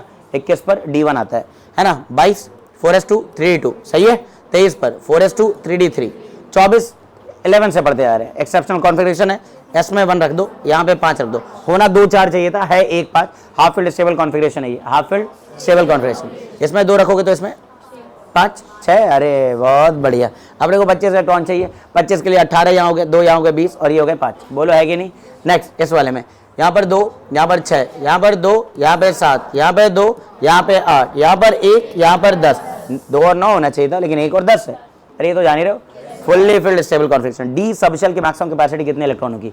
10, और 10 के 10 मिल जाए या आधा मिल जाए तो इसका मतलब है कि काफ़ी ज़्यादा स्टेबिलिटी बढ़ जाती है। स्टेबिलिटी क्यों बढ़ती है? क्लास 11 एनसीईआरटी में जाकर के पढ़ लो, सिमेट्रिकल डिस्ट्रीब्यूशन ऑफ इलेक्ट्रॉन, है ना, एंड एक्सचेंज एनर्जी। ये 2 रीजंस होते हैं जिसकी वजह से ये काफ़ी ज़्यादा स्टेबल होता है, हाफ फील्ड और फुल्ली फील्ड कॉन्फ़िगरेशन। बोलो आ रही बात समझ। नेक्स्ट यहाँ पर आप क्या लिखेंगे? 2 और 10। क्या इलेक्ट्रॉनिक कॉन्फ़िगरेशन लिखना आ गया? जल्दी बताओ। पहली रिक्वायरमेंट तो यही है कि जब भी आप कभी भी वीबीटी के क्वेश्चन लगाने जा रहे हो भाई, तो सबसे पहले एक बच्चे को इतना आना चाहिए कि सेंट्रल मेटल एटम ढूंढ लो, उसका एटॉमिक नंबर आपको पता हो, उसका इलेक्ट्रॉनिक कॉन्फ़िगरेशन लिखना आता हो। लेकिन हमें सेंट्रल मेटल एटम नहीं मिलता है, हमें सेंट्रल मेटल आयन मिलता है, सेंट्रल मेटल आयन। और आपने देखे हैं कि ऑक्सीडेशन सेट निकलवाने वाले लेक्चर नंबर 1 में आप लोगों ने देखा कि भैया उसके अंदर सेंट्रल मेटल एटम है तो उसका ऑक्सीडेशन नंबर +2 +3 +4 कुछ तो हो ही सकता है। तो आपको उन आयंस का कॉन्फ़िगरेशन लिखना आना चाहिए। तो मैं अब आपको सवाल दे रहा हूं कि आप इनका कॉन्फ़िगरेशन लिखिए। ये तो सेंट्रल मेटल एटम है। What about central metal ion? Like for example आपके पास हो सकता है निकल 2+, और बड़ी मजेदार चीज है, देखो यहाँ पर 21 पर D1 होता है, ऐसे दिमाग में बिठाओ, 22 पर D2 होता है, 23 पर D3 होता है, 24 छोड़ देना, 25 पर, जिनको छोड़ देना उनको मैं बॉक्स में डाल देता हूँ ताकि इसमें कोई कंफ्यूजन ना हो। बोलो बात क्लियर है क्या? अरे समझ जाओगे ना तुम, जिनको बॉक्स में रख रहा हूँ समझ जाओगे। या इसको बॉक्स में रखना भी क्या है, कलर ही चेंज कर दो सर, ठीक है, अरे दिख जाएगा ना, दिख जाएगा सर, ठीक है। और ये इस वाले को भी आप ध्यान में रखेंगे, है ना, इनका बस ध्यान रखना अपने को। बोलो बात क्लियर है क्या? अच्छा, तो मैं ये कह रहा था कि अल्टीमेटली देखो क्या मजेदार बात है, 25 पर D5 आ रहा है, 26 पे D6 आ रहा है, 27 पे D7 आ रहा है, 28 पे D8 आ रहा है, 29 और 24 छोड़ देना और 30 पर D10 आ रहा है। ऐसे अगर सोचोगे तो जल्दी कॉन्फ़िगरेशन लिख पाओगे। बोलो हाँ है ना। अब इसके बाद आपको इन आयंस का लिखना है, फॉर एग्जांपल Ni2+ लिखना है। तो Ni2+ लिखना चाह रहे हो तो ये सोचो ना कि इलेक्ट्रॉन मुझे निकालना पड़ेगा, कितने इलेक्ट्रॉन? 2। तो सबसे पहले बाहरी शेल से निकालो, बाहरी मतलब मैक्सिमम प्रिंसिपल क्वांटम नंबर वाले सब शेल से। मैक्सिमम प्रिंसिपल क्वांटम नंबर इसके कॉन्फ़िगरेशन में 4s है, 4 है, 4 है, 4 है, और वो s सब शेल के इलेक्ट्रॉन है। कहने का मतलब कि सबसे पहले इलेक्ट्रॉन कहां से हटाए जाएंगे? 4s से, पहले 4s से, उसके बाद भी हटाने पड़ेंगे तो 3d से, ठीक है। तो निकल का एटॉमिक नंबर क्या था सर? 28। तो 28 के लिए सर ने क्या लिखा? आर्गन 3d8 और 4s2, याद है क्या तुम्हें? ये इसका पैदाइशी कॉन्फ़िगरेशन है। बोलो आ रही बात समझ? लेकिन कंपाउंड में जाने के बाद ये कैसा हो गया? कंपाउंड में जाने के बाद Ni2+ हो गया, Ni तो नहीं है, तो इसका मतलब मुझे ये 2 इलेक्ट्रॉन यहाँ से गायब कर देने चाहिए। 3d8 हो गया सिंपली, मतलब इसका 4s खाली पड़ा है, 4s इसका खाली पड़ा है। अगर कोई पूछे 4s में कितने इलेक्ट्रॉन? एक भी नहीं है, 4s 0 है। कुछ समझ आ गया? अरे बोलो हाँ या ना।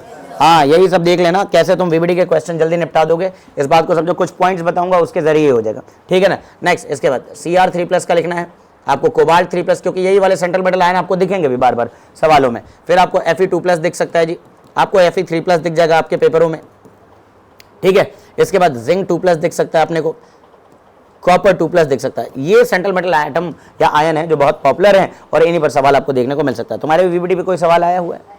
आया है डेफिनेटली। ये देखो इसका टेस्ट पेपर यहीं पर रखा हुआ है और ये टेस्ट पेपर की PDF में डाल भी दूंगा ग्रुप में, तुम एक बार चेक कर लेना, है ना। एज इट इज VBT वगैरह और जो मैंने पढ़ा दिया उस पर सवाल है। हाँ, 2 मार्क्स में आए हुए हैं। क्या आया था VBT में?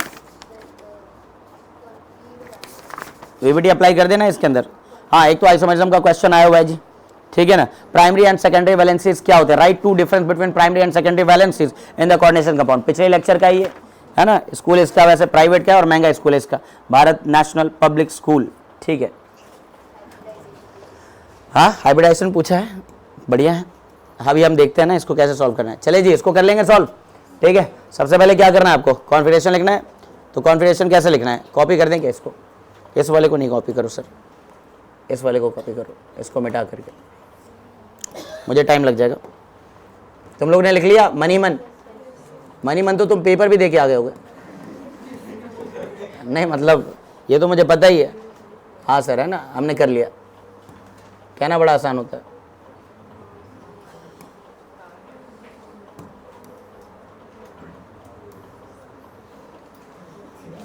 रुको भाई रुको, लिख लेंगे। अब यही सब देखो PPT जब तैयार कर पाते हैं लोग तो बड़ा ही आसान हो जाता है लेक्चर डिलीवर करना, है ना। और हमारे लिए दिक्कत क्या है, दिन भर बैच में ही है तो फिर PPT कैसे तैयार करें? सर एक PPT तैयार करने वाला रख लीजिए, उसको मैं कैसे समझाऊं कि क्या लिखना है और क्या नहीं लिखना है। चलो चले आगे। हाँ, इसका कॉन्फ़िगरेशन क्या था? इसका क्रोमियम का था 3d5 4s1, ये था। मुझे कितने इलेक्ट्रॉन भगाने? कितने? 3 + 3 का चार्ज है ना, एक यहाँ से भागेगा और 2 यहाँ से, तो 3d3 रह जाएगा। क्या रह जाएगा? 3d3। को समझ आ रहा है? सबके 4s में कितने इलेक्ट्रॉन पड़े होंगे? एक भी नहीं, एक भी नहीं पड़े होंगे, एक भी नहीं पड़े होंगे। कोबाल्ट का एटॉमिक नंबर क्या होता है? 27। 27 का मतलब 4s2 3d7 था, 4s2 3d7 था। हटाने कितने हैं? 3। 4s में से 2 हटा दो, एक यहाँ से हटा दो, 3d6। नहीं आया समझ? अरे नहीं आया समझ? आ गया सर, समझ आ गया है। नेक्स्ट इस वाले में आयरन का क्या एटॉमिक नंबर होता है? 26। अरे एटॉमिक नंबर होता है 26, इसका होता है 27, इसका होता है 24। अब कुछ ऐसे भी बच्चे बैठे होंगे जिसको एटॉमिक नंबर ही नहीं याद है और 11वीं से ये पढ़ते हुए आ रहे हैं, तब तो आपको दिक्कत हो सकती है। अगर पेपर में वो Z ना बताए, एटॉमिक नंबर ना बताए, तो तुम्हें लेफ्ट राइट किसी से तो पूछना पड़ जाएगा, और पूछोगे भी, जाहिर है ना, कौन ईमानदार है, ठीक है ना, कि नहीं खाली छोड़ के आ गया सर, क्योंकि मुझे यही नहीं पता था एटॉमिक नंबर क्या है, ठीक है ना।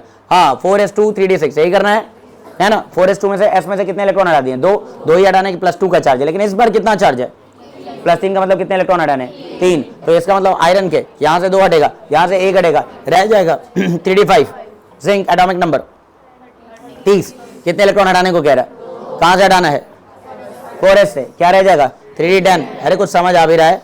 कॉपर में कितने इलेक्ट्रॉन हटाने हैं? 2, एक यहाँ से भगा दो, एक यहाँ से भगा दो, क्या रह जाएगा? 3d9। टेस्ट के मार्क्स देख रहा हूँ मैं, ये लास्ट में बैठे हुए राफिया साजिद और घर पे पढ़ाई बिल्कुल नहीं हो रही है, बिल्कुल नहीं हो रही है। वो टेस्ट क्या टफ था? अल्कोहल फिनॉल ईथर का टेस्ट टफ था।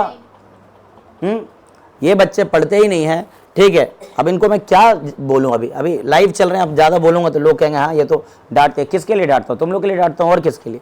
नंबर ही नहीं आ रहे पीछे, लास्ट से बिल्कुल जगह फिक्स कर दी तुमने। सेकंड लास्ट में मुझे ढूंढ लो, मैं मिल जाऊंगी, अगर नहीं भी रही होगी तो।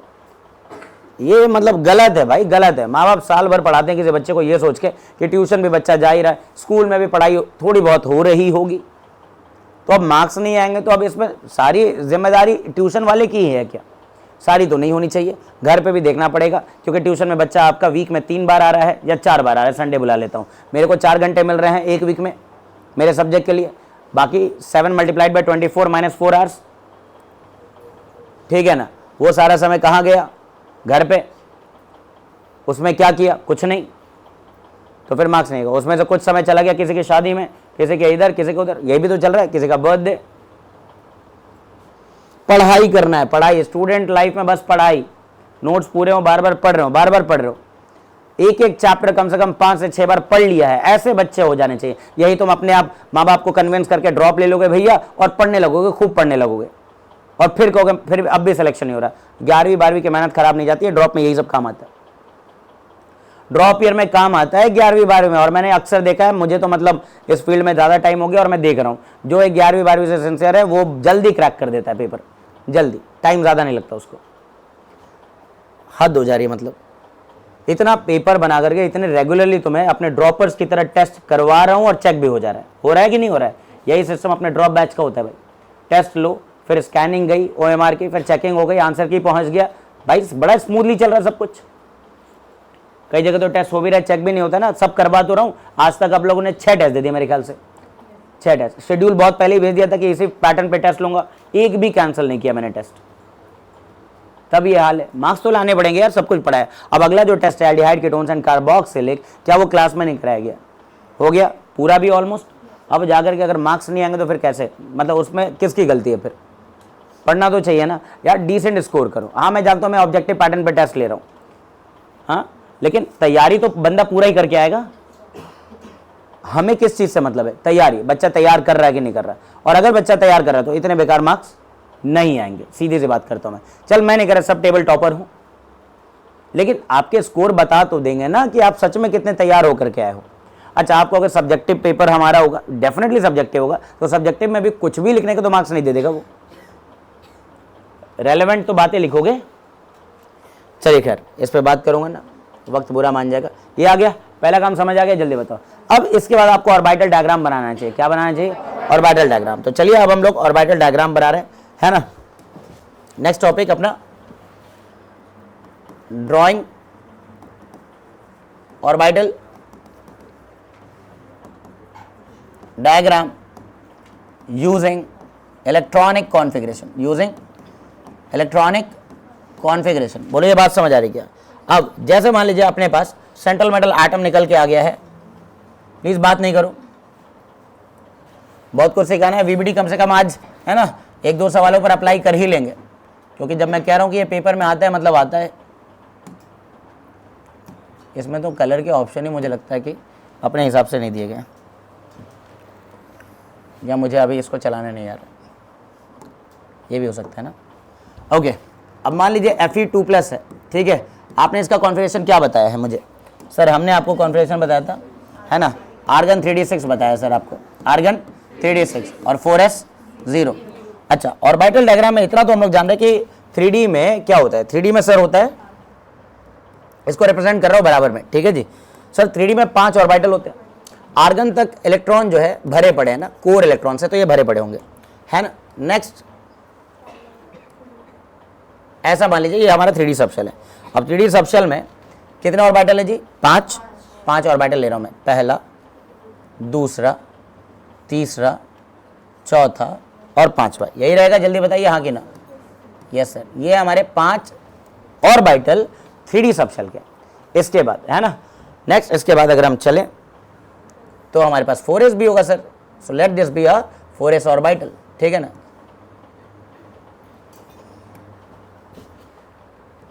ये हो गया 3D सबशेल, और ये कौन सा सबशेल?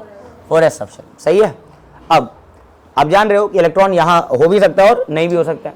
हम आयंस का लिखेंगे तो डेफिनेटली ये नहीं होगा। अच्छा, क्या आप जानते हैं 4s के आगे कौन सा ऑर्बिटल होता है? सर 4p चलता है। उनको भी बना ही देता हूँ, क्योंकि आपको ये समझना पड़ेगा कि हमें ज़रूरत हाइब्रिडाइजेशन में, हाइब्रिडाइजेशन बेसिकली वीबीटी की मदद से हम लोग सेंट्रल मेटल एटम या आयन का क्या निकालना चाहते हैं, हाइब्रिडाइजेशन एंड कॉरेस्पॉन्डिंग ज्योमेट्री। बोलो आ रही बात समझ, ये सीखेंगे हम लोग यहाँ पर। तो ये 4p रहा होगा सर, आगे ये रहा होगा 4p। बोलो आगे बात समझ, अरे है कि नहीं, ये हो गया 4p।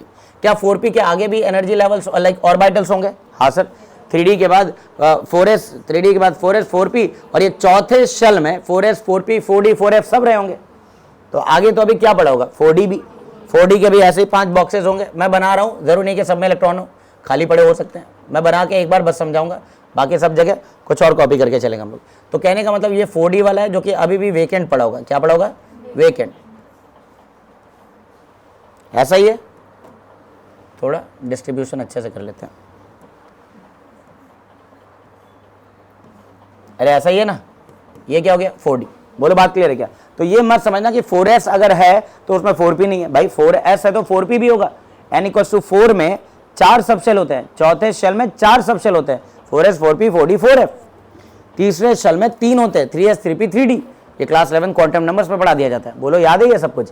खैर अब देखिए, अब कोई भी हमारे पास अगर होगा, जैसे हमें किन किन का लिखना है, Fe2+ का आपको लिखना हो सकता है, इसके अलावा आपको लिखना हो सकता है किसका, Fe3+, इसके अलावा किसका, CO3+, इसके अलावा मान लीजिए आपको लिखना है Cr3+, आपको लिखना पड़ जाए Ni2+। बात को समझना, इनका अपने को सीखना है कि कैसे इसमें इलेक्ट्रॉन भरा जाएगा। बोलो आ रही बात समझ? ठीक है, तो कॉन्फिगरेशन तो इनका आप लोगों ने लिख ही लिया होगा, जल्दी बताओ। इसका आयरन का एटॉमिक नंबर 26। अब यहाँ 2 इलेक्ट्रॉन हट गए, एक और हटा दो, तो ये हो जाएगा आर्गन 3d6 3d5, बिल्कुल सही। कोबाल्ट का एटॉमिक नंबर क्या होता है? 27 27 27 पे क्या होता है? आर्गन 3d7 4s2, यही होता है। तो 4s वाले तो कितने हो गए? 0। 4s में तो कोई इलेक्ट्रॉन ही नहीं है ना। नेक्स्ट क्रोमियम का एटॉमिक नंबर कितना होता है? 24। तो ये था 4s1 3d5, कोई गलत है? कौन सा वाला? अच्छा 4s2 3d7 था, 3 हटा दिया, 3 हटा दिया, तो इसमें क्या हो जाएगा? 3d6। अरे ये वाला ना, कितने हैं यहाँ पर? 3d6। अच्छा क्रोमियम का कॉन्फिगरेशन क्या होता है? आर्गन 3d5 4s1, कितने हटाने मुझे? 3। 4s1 वाला गायब हो गया, और 3d5 में से 2 गायब हो गया, तो 3 रह गए होंगे। अरे जल्दी लिखना आ रहा है, जल्दी बताओ, है ना। निकल का एटॉमिक नंबर क्या होता है सर? सर 28। 28 में आर्गन 4s2 3d8 में से 2 हट गए, तो 3d8 रह गया, और 4s में कितने हो गए? 0। क्या ये सब समझ आ रहा है? पहले बता दो। अरे वीबीटी अप्लाई करना आ रहा है, नहीं आ रहा है? यस सर, वीबीटी अप्लाई करना आ रहा है। बोलो बात क्लियर। अब इनका इस तरह का कॉन्फ़िगरेशन आपको लिखना पड़ेगा जब आप हाइब्रिडाइजेशन का टॉपिक सीखना चाहते हो। तो मैं इनमें से इन वाले बॉक्सेस को, यहां तक के बॉक्सेस को कॉपी कर लेता हूं, तब इनमें इलेक्ट्रॉन फिल करेंगे।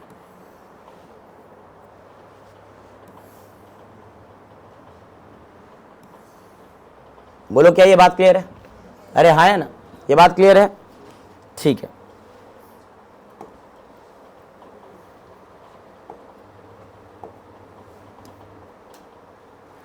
कितने पेजेस कॉपी हो गए? 1। ठीक है, इनमें आंसर लिखते हैं। चलिए अब इनमें इलेक्ट्रॉन भर दिया जाए। ठीक है, कितने इलेक्ट्रॉन कहाँ आ रहे हैं ये बताएंगे आप लोग।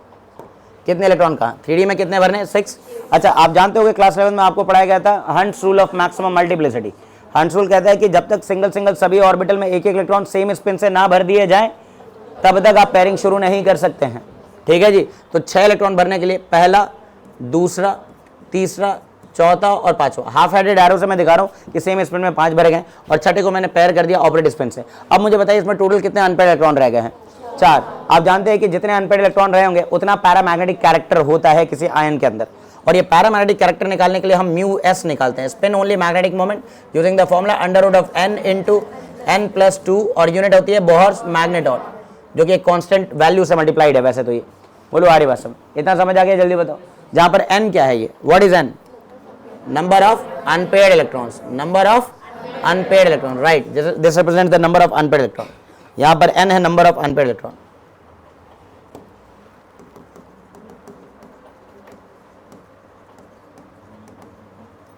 अच्छा कॉम्प्लेक्स बन जाने के बाद हम ये नोटिस करेंगे कि अभी अगर ये 4 अनपेयर्ड इलेक्ट्रॉन है, तो हो सकता है जब कॉम्प्लेक्स बनेगा ना, तो 4 जरूरी नहीं है कि अनपेयर्ड रह जाए, कुछ की पेयरिंग हो सकती है। हम आगे पढ़ेंगे, और आप लोगों को मैंने पढ़ा दिया मेन क्लास में, अभी तो यार रिवीजन चल रहा है। तो अगर कोई स्ट्रॉन्ग फील्ड, याद आ रहा है क्या? अब ये जो सेंट्रल मेटल आयन है डिपेंड करता है कि किन लिगेंड्स के पास पहुंचा था बॉन्ड बनाने के लिए। अगर वो जो लिगेंड आ रहे हैं इसके आसपास, अगर वो स्ट्रॉन्ग फील्ड लिगेंड्स हैं, स्ट्रॉन्ग फील्ड लिगेंड के अंदर ये क्षमता है कि वो इन अनपेयर्ड इलेक्ट्रॉनों की पेयरिंग करा के अपने जरूरत अनुसार कुछ ऑर्बिटल को खाली करा ले, अपने जरूरत अनुसार बोला है, अननेसेसरी नहीं। आ रही बात समझ? और वीक फील्ड लिगेंड होते हैं भाई WFL, जिनको हम कहते हैं क्लास में WFL, वीक फील्ड लिगेंड के अंदर ऐसी कोई क्षमता, मतलब सीधी सी बात कर रहा हूं मैं, अगर वीक फील्ड लिगेंड है ना तो चाहे लिगेंड आए चाहे ना आए, कॉन्फिगरेशन यही रहेगा, मतलब यही रहेगा, लिगेंड की प्रेजेंस में भी कॉन्फिगरेशन यही रहेगा अगर WFL है तो कॉम्प्लेक्स के अंदर। जैसे आयरन का मैंने कॉम्प्लेक्स बना दिया क्लोराइडो के साथ, क्लोराइडो वीक फील्ड लिगेंड है, सब लोग जान रहे हैं, लेकिन यही तुमने एमीन के साथ बनाया, नाइट्रोजन डोनर, वो स्ट्रांग है। तो इतना ध्यान रखो कि जनरली नाइट्रोजन डोनर और carbon donor ligand strong field होते हैं। Generally carbon and nitrogen donor ligands are strong field ligand. उनके करीब अगर सेंट्रल मेटल आयन को ले जाओगे तो वो पेयरिंग वेरिंग करा सकता है, अगर पेयरिंग कराने के बाद उसका उद्देश्य पूरा हो जाए, उसका जो भी एम था वो पूरा जाए। और एम क्या है अभी समझ आने लगेगा, बोलो आ रही बात समझ? अरे आए ना। लेकिन वीक फील्ड लिगेंड जैसे ऑक्सीजन डोनर और हाइड्रोजन डोनर, उनके करीब लाओगे तो ये पेयरिंग वेरिंग नहीं करेंगे, इनका कॉन्फिगरेशन बिल्कुल ऐसा ही रहेगा जैसा अभी फ्री मेटल आयन का है। What we are writing right now is the electronic configuration of the free central metal ion. This is not the central metal ion present in some complex. ये किसी complex के अंदर रहने वाले central metal ion का configuration नहीं है। ये कॉन्फिगरेशन जो अभी लिख रहा हूं मैं, ये फ्री मेटल आयन का है, बिना लिगेंड के करीब पहुंचे। अरे बोलो हाँ है ना? ठीक है सर। अब इसमें कितने इलेक्ट्रॉन भरने बोलो? 5 भरने के लिए सिंगल सिंगल 1 2 3 4 5। अभी 5 अनपेयर्ड इलेक्ट्रॉन है, 4s खाली है, 4p खाली है, 4d खाली है। अरे बोलो ना हाँ है ना? इनके ये वाले नहीं छाप रहा हूं, पर इतना दिमाग में होना चाहिए कि ये सब भी होते हैं। बोलो ठीक है ना? नेक्स्ट आगे इस वाले में कितने इलेक्ट्रॉन भरने हैं? 6 में कैसे भरेंगे? 1 2 3 4 5, छठा पेयर हो गया। वैसे ही मतलब Fe2+ and CO3+ will have the same electronic configuration, right? So they will have same number of unpaired electron, so they will have same magnetic moment. Competition में इस तरह का भी एक सिंपल सा क्वेश्चन आता है, आजकल CBSE ऑब्जेक्टिव में भी आता है कि 2 आयन बना दिए गए और पूछा गया कि इनमें से किसका मैग्नेटिक मोमेंट सेम है। अरे कुछ सेंटेंस तुम भी तो पूरा कर लो, है ना? बोलो आ रही बात? जब शायरी चलती है तो वाह वाह भी तो बोला जाता है, अब उसमें ये तो होना चाहिए। खैर अब इस वाले में कितने अनपेड इलेक्ट्रॉन रखने? 3, 1 2 और 3, है ना? तीनों के तीनों अनपेड हैं। नेक्स्ट इस वाले में 3d8, 1 2 3 4 5। पहले सिंगल सिंगल भरो फिर पेयरिंग करो, हंट्स रूल की बात मानेंगे जी, ये हो जाएगा। कितने अनपेड इलेक्ट्रॉन है? 2। क्या हमें ये भी आ गया? स्टेप नंबर 2 भी समझ आ गया? ये बताओ पहला क्या काम था अपना? पहला क्या काम था? पहला स्टेप क्या था? मैंने बोला कि अगर VBT तुम सही से लगाना चाहते हो तो 2-3 काम समझ लो। पहला, सेंट्रल मेटल आयन का इलेक्ट्रॉनिक कॉन्फिगरेशन लिखना आना चाहिए, वो सीख लिए। अब सेंट्रल मेटल आयन का ये ऑर्बिटल डायग्राम बनाना आना चाहिए, ये भी सीख लिया। अब समझते हैं इसके बाद कि लिगेंड कैसे हो सकते हैं, है ना? कॉम्प्लेक्स के अंदर लिगेंड कैसे हो सकते हैं। तो वही जो मैं बता रहा था, नेचर ऑफ लिगेंड, है ना? स्टेप नंबर 3 आपका रहेगा look at the nature of ligand, identify the nature of the ligand. मैं स्टेप वाइज VBT सिखा दूंगा तो मैं अप्लाई करना। आइडेंटिफाई द, क्या बोला मैंने? Identify the nature of ligand. आप पहचानिए कि आपने जो है ना लिगेंड लिए या कॉम्प्लेक्स में मिला, वो स्ट्रॉन्ग फील्ड है या SFL है या WFL, यही चेक करना है ना जी अपने को, ठीक है ना? अब यहां पर आपको बता के चलूं मैं कि SFL और WFL क्या है, ठीक है?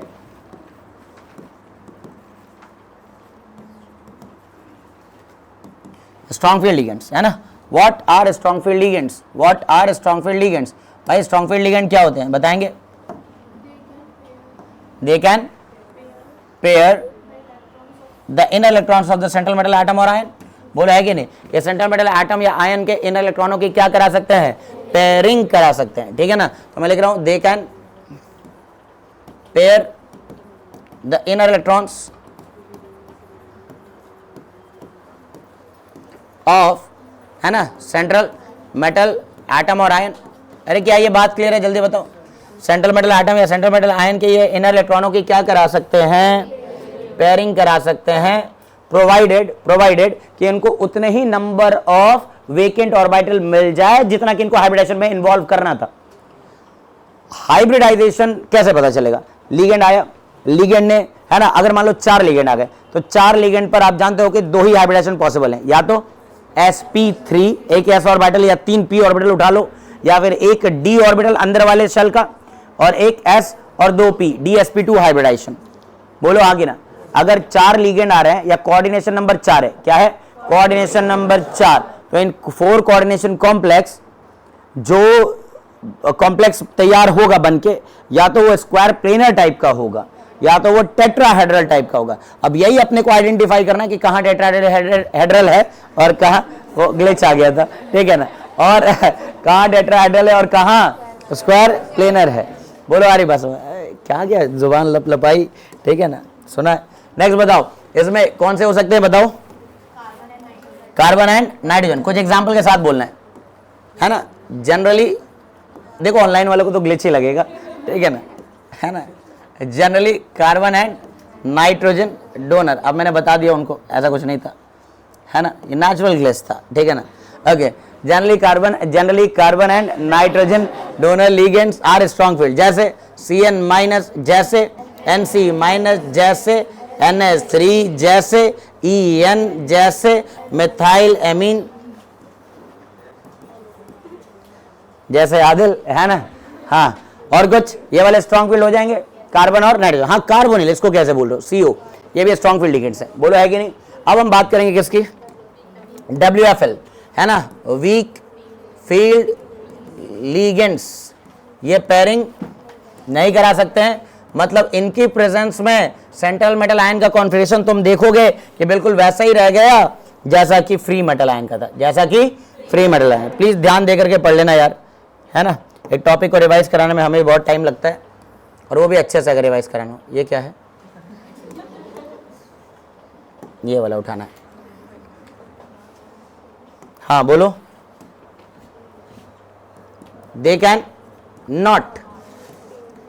Not pair the inner electrons of CMA और CMI। ये जनरली ऑक्सीजन डोनर्स हैं।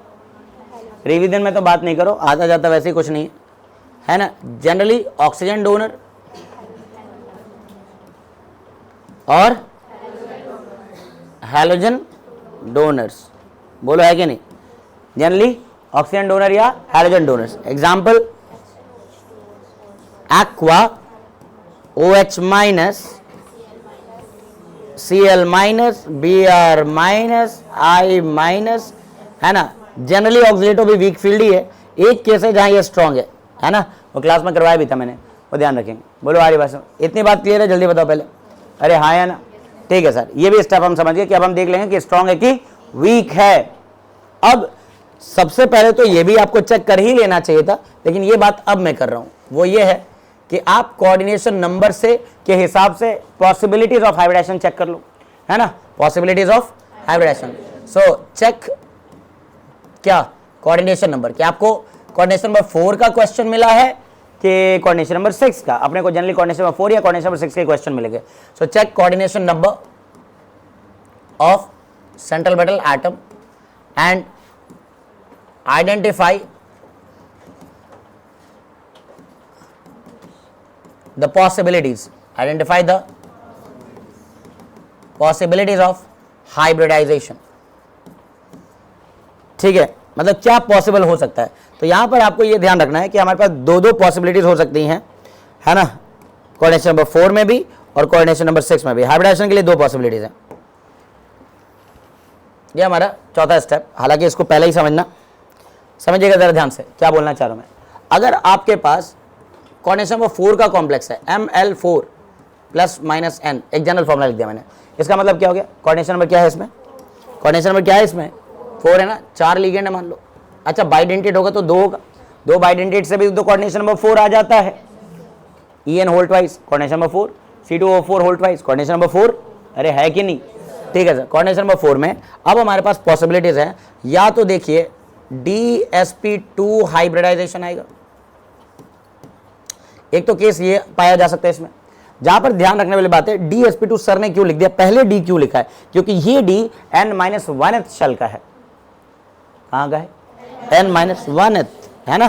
सो DsP2 में ध्यान रखेंगे हम कि ये हमारा जो D है ये कौन से शेल का है बताइए, n-1th शेल का है अंदर वाले। फॉर एग्जाम्पल 3D था तो S अब 4S होगा, अरे बोलो है कि नहीं, ठीक है ना। ये सब बिल्कुल केयरफुली समझ लो। ये S और P उठाया जा रहा है तो कहां से उठाया जा रहा है, nth शेल से।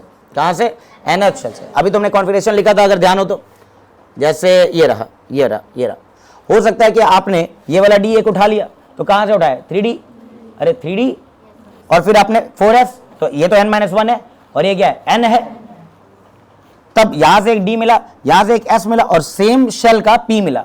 यहां का एक D मिल गया, S मिल गया, 2 P मिल गया, तो DsP2 हाइब्रिडेशन कह देना।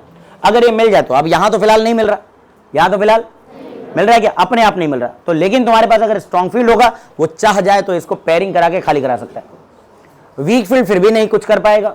अरे बोलो है कि नहीं, वीक फील्ड की मजबूरी बन जाती है, हमें ये D तो मिलने से रहा, क्योंकि D के सभी ऑर्बिटल में इलेक्ट्रॉन है, तो वीक फील्ड लिगेंड के पास ऐसी कोई क्षमता नहीं कि वो खाली करा सके, उसको जो मिला उसी से वो संतुष्ट है। ऐसा इंसान को भी होना चाहिए, जो मिल गया उससे बिल्कुल ही आप लोग सेटिस्फाइड होने चाहिए, है ना। अब मतलब सर मेरे 5 नंबर हैं टेस्ट में, तब मैं क्या बोलूँ, ठीक है ना। तो हाइब्रिडेशन क्या हो सकता है, बोलो sp3, क्या sp3, तो हाइब्रिडेशन उसको sp3 लेना पड़ेगा, ये दूसरी पॉसिबिलिटी है।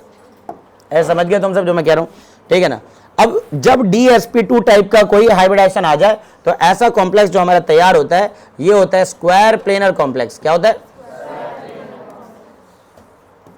सच अ कॉम्प्लेक्स है square planar complex, square planar complex. DsP2 hybridization पर स्क्वायर प्लेनर कॉम्प्लेक्स मिलेगा। बोलो आ रही बात समझ। तो यहां पर अगर मेरे पास सेंट्रल मेटल एटम M है, तो स्क्वायर प्लेनर का मतलब जो हमारे 4 लिगेंड पहुंचे हैं ना, वो 90 डिग्री के एंगल पे पहुंच रहे हैं। एक यहां से पहुंचा इलेक्ट्रॉन देने, एक यहां से पहुंचा, नहीं यहां से नहीं, यहां से आया इलेक्ट्रॉन देने। बोलो आ रही बात समझ। एक यहां से आ गया इलेक्ट्रॉन देने, एक यहां से आ गया इलेक्ट्रॉन देने। अरे कुछ समझ पा रहे हो। इस प्रकार हम देखेंगे तो एक स्क्वायर प्लेनर ज्योमेट्री तैयार हो गई है। किस तरह की ज्योमेट्री तैयार हो गई, स्क्वायर प्लेनर ज्योमेट्री तैयार हो गई है।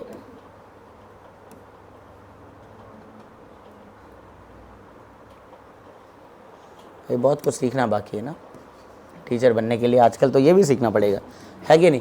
समझ रहे हो क्या, जल्दी बताओ। तो ये किस तरह का है, ये स्क्वायर प्लेनर, मतलब आपके जो 4 लिगेंड पहुंचे, एक यहां से आया L1, एक यहां से पहुंचा L2, एक यहां से पहुंचा L3, एक यहां से पहुंचा L4। चारों के चारों लिगेंड के बीच में एंगल 90 डिग्री का होगा, और चारों के चारों लिगेंड और सेंट्रल मेटल एटम का प्लेन बिल्कुल सेम होगा। There are total of 5 atoms in the same plane. बोलो आ रही बात समझ। मैक्सिमम अगर यहां पर बात करें, अब वही अगर ये, हाँ जी, अगर ये D नहीं मिल पा रहा है, खाली ही नहीं है, और तुम हो भी वीक, तो तुम्हें तो नहीं मिलेगा। लेकिन तुम स्ट्रांग हो तो तुम कोशिश तो कर ही सकते हो, लेकिन तुम्हें भी कहीं ना कहीं तो हारना पड़ेगा। बताऊंगा कि स्ट्रांग, हर स्ट्रांग के साथ जरूरी नहीं है कि D हर बार खाली हो जाए। अरे बात समझ रहे हो मैं क्या बोल रहा हूँ, समझ पा रहे हो ना, क्योंकि तुम तो पढ़ चुके हो, तो आगे की बात तो समझ आ रही होगी, ठीक है ना। तो दूसरा हाइब्रिडेशन क्या हो जाएगा, बोलो sp3। एक S उठाइए, 3 P उठाइए, और ये सब के सब कहाँ से उठाइए, nth शेल से उठाइए, मतलब maximum value of principal quantum number से उठाइए। ये सब के सब S और P कहाँ से उठे हैं, nth शेल से। 4S से उठा तो 4P से भी उठा है, अरे है कि नहीं, यस सर। अब ये अगर sp3 हाइब्रिडेशन आ गया, तो इस तरह के कॉम्प्लेक्स को क्या बुलाया जाएगा, इस तरह के कॉम्प्लेक्स को सर टेट्राहेड्रल, क्योंकि sp3 class 11th chemical bonding में भी तो आपने पढ़ा है। ऐसा कुछ हाइब्रिडेशन आपने 11th में तो नहीं बताया था, अरे है कि नहीं। Such a complex is called tetrahedral complex, है ना। अब टेट्राहेड्रल कॉम्प्लेक्स बनेगा कैसे, टेट्राहेड्रल मतलब जिस ट्राइपॉड पे अभी ये लगा हुआ है वैसा ही कुछ है ये, है ना, ट्राइपॉड स्टैंड सा। बात समझ रहे हैं आप लोग। तो 4 लिगेंड पहुंचेंगे, कितने एंगल पे पहुंचेंगे ये भी बता दो मुझे। 4 लिगेंड कितने एंगल पे पहुंचेंगे, 180। अरे जीनियस, है ना। टेट्राहेड्रल में, है ना, एंगल ही नहीं पता है, 109.5 डिग्री। बोलो है कि नहीं। ऐसे बच्चे ना, मैं कह तो रहा हूँ, एक दिन मैंने कुछ कह दिया था, अब किसी को बुरा भी लग जाता है, सर आप बोल बहुत कुछ देते हैं। अरे मेरा हक अधिकार है भाई, मैं बोलूँगा, पढ़ा तो रहा हूँ तुम्हें, है ना। एक टीचर को इतना तो कम से कम करना, तो वो तो घर पे अपने लोगों से, अपने फैमिली मेम्बर से बात नहीं करता है, तो तुमसे ही बात करेगा, तुम्हें ही चिढ़ाएगा, तुम्हें ही डराएगा धमकाएगा, और क्या, इतना तो समझो। और अपने बाल बच्चे हैं नहीं अभी फिलहाल, है ना।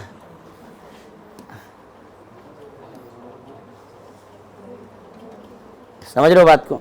तो आखिर किसको डांटे हम लोग, यानी तुम्हारे पापा कभी कभी तुम्हें डांट देते होंगे, ठीक है ना।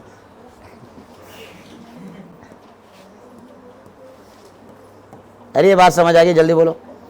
अरे कितने लिगेंड, 4, कितने एंगल पे पहुंचे हैं तुम्हारे हिसाब से, कितने एंगल पे पहुंचे, 180 डिग्री पे ना।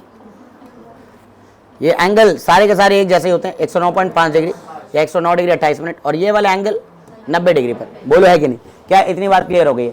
तो कोऑर्डिनेशन नंबर 4 के लिए जितना सीखना था वो तो सब लॉजिक दे दिया मैंने। कोऑर्डिनेशन नंबर 4 के कॉम्प्लेक्स को जब भी आप हाइब्रिडाइजेशन वगैरह पता लगाना चाह रहे हैं, ज्योमेट्री पता लगाना, सबसे पहले सेंट्रल मेटल एटम का ऑक्सीडेशन नंबर निकाला जाए। दूसरी बात, जब कोऑर्डिनेशन नंबर 4 है तो अपने पास 2 ही पॉसिबिलिटीज है, या तो ये स्क्वायर प्लेनर टाइप का होगा या तो ये टेट्राहेड्रल। अब पता लगाने के लिए आप पहले कॉन्फिगरेशन लिखिए सेंट्रल मेटल आयन का। कॉन्फिगरेशन लिखते ही देखिए कि क्या आपको फ्री फंड में अपने आप डी खाली मिल गया कि नहीं मिल गया। अगर खाली मिल गया तो अच्छी बात है, हम वहीं से जाएंगे, डी को लेके जाएंगे। नहीं खाली मिला तो फिर अब लीगेंड से पूछेंगे तुम पेयरिंग करा पाओगे, अगर करा पाओगे तो ठीक है कर लो, नहीं करा पा रहे हो तो छोड़ दो भैया, तुम भी बाहर से चले जाओ, टेट्राहेड्रल बना दो। कुछ समझ आ गया मैंने क्या क्या बोला? क्या मैंने जो समझाया वो समझ आया? अगर समझ आया तो ठीक है, सवाल से देखेंगे, पहला मैं करूंगा, दूसरा तुम। चलिए सर, पहला सवाल स्क्रीन पर 2 रुपए के लिए है ना। 2 रुपए का सिक्का तो कई दिनों से मुझे नहीं दिखा है भी मार्केट में।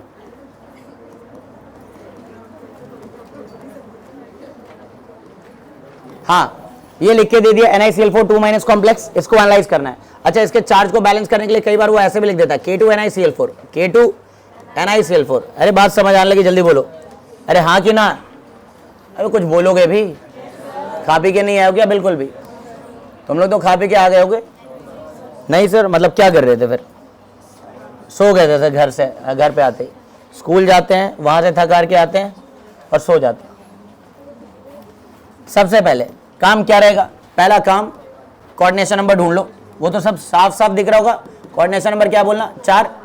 अरे बोलो भैया, एनालिसिस कैसे कर रहे हैं, कैसे वीबीटी लगा रहे हैं, ये चेक कर लो जरा। सबसे पहला काम कोऑर्डिनेशन नंबर निकालना। निकाल लिया? 4 है सर, क्योंकि चारों के चारों मोनोडेंटेड लीगेंड है। अरे इसमें कोई दिक्कत नहीं। अब क्या निकालना है? Oxidation state. किसका? Central metal atom. Central metal atom क्या है? निकल। तो निकल का पहले ऑक्सीडेशन स्टेट निकाल लिया जाए। कैसे निकालते हैं जी ऑक्सीडेशन स्टेट? चार्ज को बैलेंस करके, है या नहीं? इसका चार्ज को बैलेंस करो एक्स वाले मेथड से। पेपर में बिल्कुल लिख के दिखाना पड़ेगा ना। तो हमने मान लिया कि निकल का ऑक्सीडेशन नंबर कितना था? बोलो बोलो, कितना मान लिया? एक्स। निकल का ऑक्सीडेशन नंबर कितना मान लिया? एक्स। और 4 क्लोराइडो, 4 × -1 इज इक्वल्स टू -1। बोलो अब x की वैल्यू निकाल लो। -2 है क्या? अच्छा, -2। अब ये कितना हो जाएगा? x - 4 इज इक्वल टू -2, मतलब x की वैल्यू 2 रुपए। x की वैल्यू कितने रुपए की है? 2 रुपए की है x की वैल्यू। समझ गए तुम? ठीक है ना,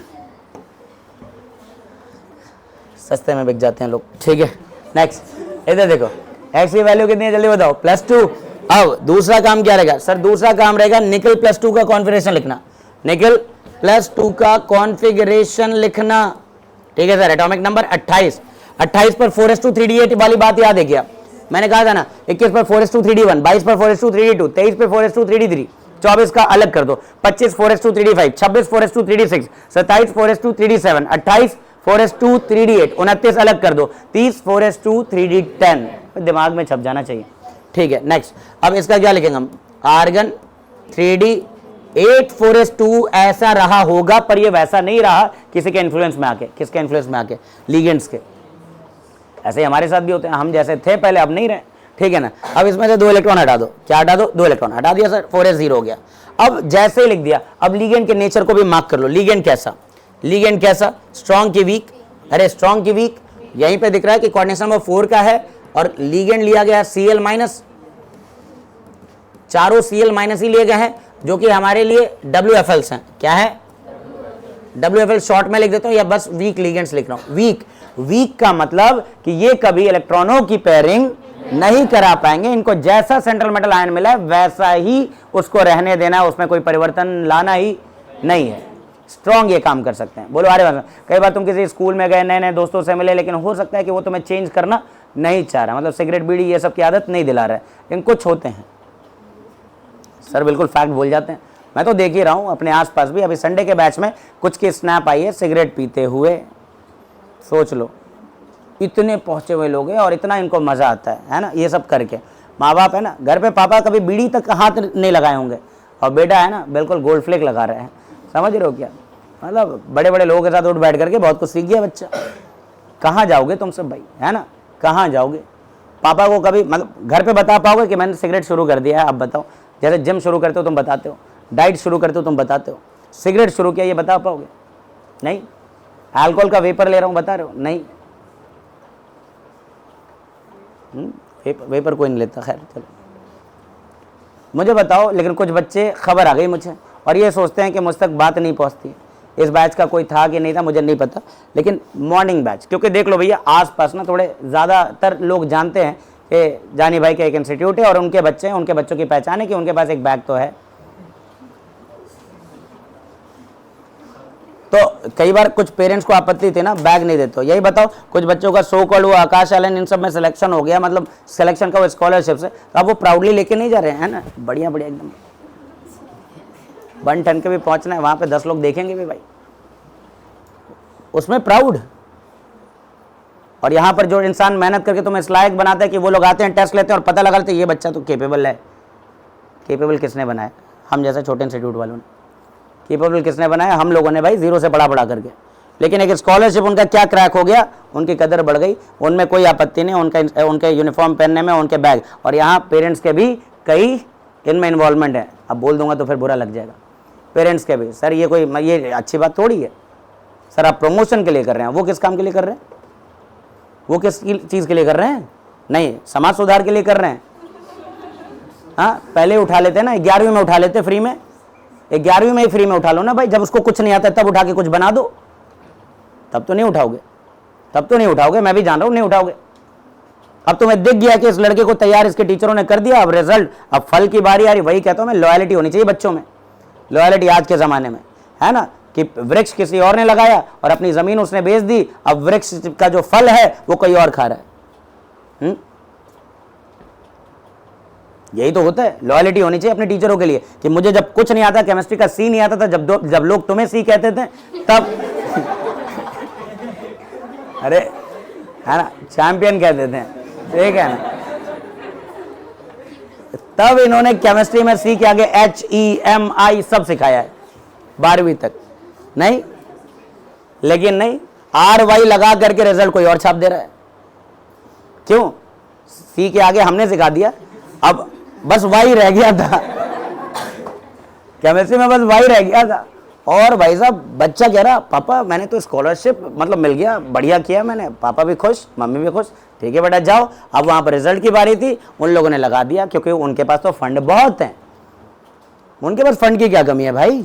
हाँ, जहां पर 5 लाख 6 लाख और 2 लाख बच्चे तो मिनिमम पढ़ ही रहेंगे, पूरे ऑल ओवर इंडिया गिन लो इनके तो। अब 2 लाख बच्चों की अगर मान लो मैं bare minimum on an average 60,000 से मल्टीप्लाई कर दूं, look at the funds they have. अब उसमें से उन्होंने 100 बच्चे, 500 बच्चे, 1000 तक बच्चे फ्री में भी पढ़ा दिए, तो लोगों को तो लगेगा बड़ा भलाई किया इन लोगों ने। भाई मुझे इतना फंड दे दो, फिर देखो मैं क्या करता हूँ, फिर देखो मैं क्या करता हूँ। हमारी भी तो लिमिटेशन है, हमारी भी तो लिमिटेशन है। तुम जैसे बच्चों की फीस से ही तो इंस्टीट्यूट चल रहा है। लेकिन ये वाली बात मुझे बड़ा बुरा लगता है, क्योंकि ये लोग बिगर जायंट्स हैं, बिगर जायंट्स हैं, तो इनको पता है छोटे छोटे इलाके से बच्चे बढ़िया बढ़िया ढूंढने, और अपने को तो रिजल्ट चाहिए, बिकॉज दे नो कि they have a lot of bankers but less of the rankers. सीधी सी बात है। So they need more of rankers. Where to get rankers? Rankers will be available from small town areas. सीधी सी बात है। Because so called है ना, बड़े बड़े घर पे अब पढ़ाई का माहौल रहा नहीं है। ये छोटे घर के बच्चे, इनको कुछ सपने बड़े हैं इनके मन में, बड़े वालों को सपना देखना ही नहीं है ना, पापा का बना बना बिजनेस संभालना है। सीधी सी बात कर रहा हूं मैं। तो अब इन बच्चों को हम काबिल बना रहे हैं, या कोई और भी हो सकता है, हम ही क्यों, हमारे वाली मेहनत वहां चली जा रही है। बड़ा दुख होता है मुझे। 11वीं के कुछ बच्चों को ये मिल गया, सर वो सैटरडे ना हमारी क्लास है सुबह 8 बजे से लेकर ना 4 बजे तक। अच्छा ठीक है, मुझे एक बात बताओ कि वो 2 वीक में 2 क्लास में क्या वो उतना करा करके तुम्हें सिखा सकते हैं जितना हम साल भर में इतनी क्लास लगा के सिखाते हैं? वो सोकॉल्ड स्कॉलरशिप के नाम पे चल क्या रहा है? सैटरडे आ जाना बेटा, है ना, 8 बजे से या 9 बजे से जो भी शुरू होता है मेरे को नहीं पता है ना, 2-3 बजे तक, है ना, और एक संडे आ जाना, यही तो चल रहा है इनका। हाँ, इतने में ये क्या सिखा देंगे? अरे सीखे सिखाए को तुम ढूंढ लोगे कि इसको तो आता है, टेस्ट लिया तुमने, तुम्हें पता चल गया, अच्छा इसका नॉलेज ठीक है, इस पर थोड़ा और काम करते हैं, इसको एक और नया बैच दे देते, बच्चा भी खुश, अच्छा बढ़िया बैच में डाल दिया क्या मुझे? बढ़िया बैच क्यों डाला गया? तुम्हें आता था इसलिए डाला गया ना, तुम्हें हमने सिखाया नहीं होता तो नहीं डालते वो, क्योंकि उनको तो भाई तुम्हें पॉलिश कर देना है। ये सब हो रहा है, बड़े बड़े इंस्टीट्यूट में दुख हो रहा है, हमारे कुछ बच्चे उधर गए 11वीं के, अब वो मुझसे कहते सर थोड़ा टाइम एडजस्ट नहीं कर लोगे क्या? अच्छा, उनकी कीमत ज़्यादा हो गई। हमेशा कहते हैं ना पुराने वाले लोगों की कदर कम होती है, नया कोई दोस्त बन जाए उसकी कदर बहुत ज़्यादा होती है। तो दोस्ती में भी है, रिश्तेदारी में भी है, और वैसे भी है, ठीक है ना।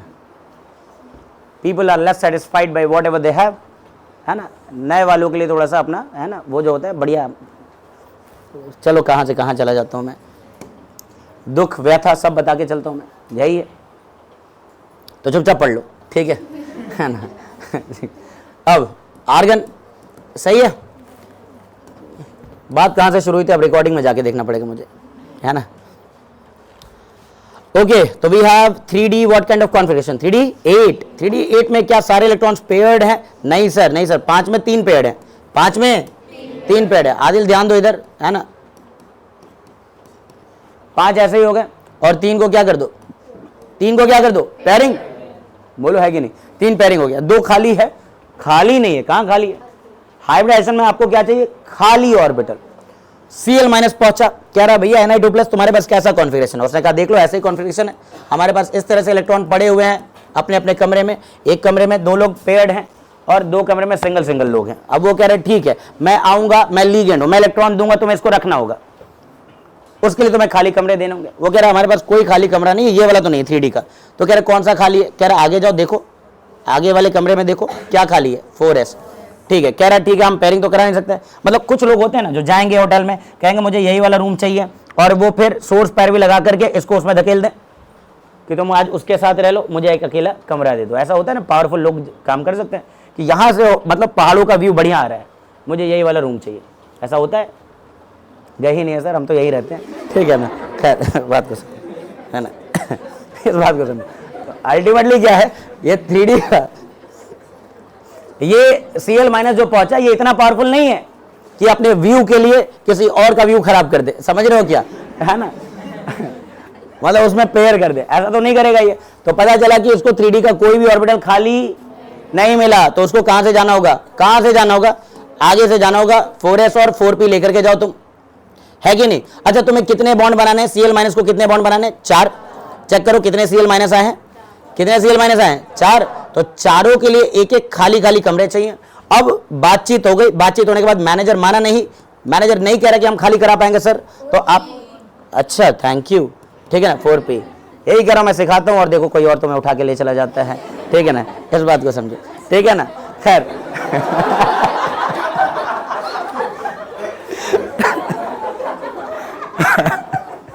देख रहे हो ना बच्ची, बता दे रही है कि नहीं बता दे रही है, ठीक है ना।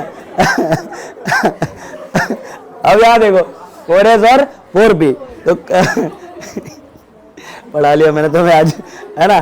तो अल्टीमेटली क्या हो गया कि कौन से ऑर्बिटल मिल पा रहे हैं? 4s और 4p वाले, समझ रहे हो। हैंस प्रूव्ड, है ना, सर बढ़िया पढ़ा रहे, ठीक है। 4s और 4p ये वाले मिल जाएंगे जी हाइब्रिडाइजेशन के लिए। तो हम कह सकते हैं यहां से हाइब्रिडाइजेशन कौन सा आ रहा है? sp3 hybridisation.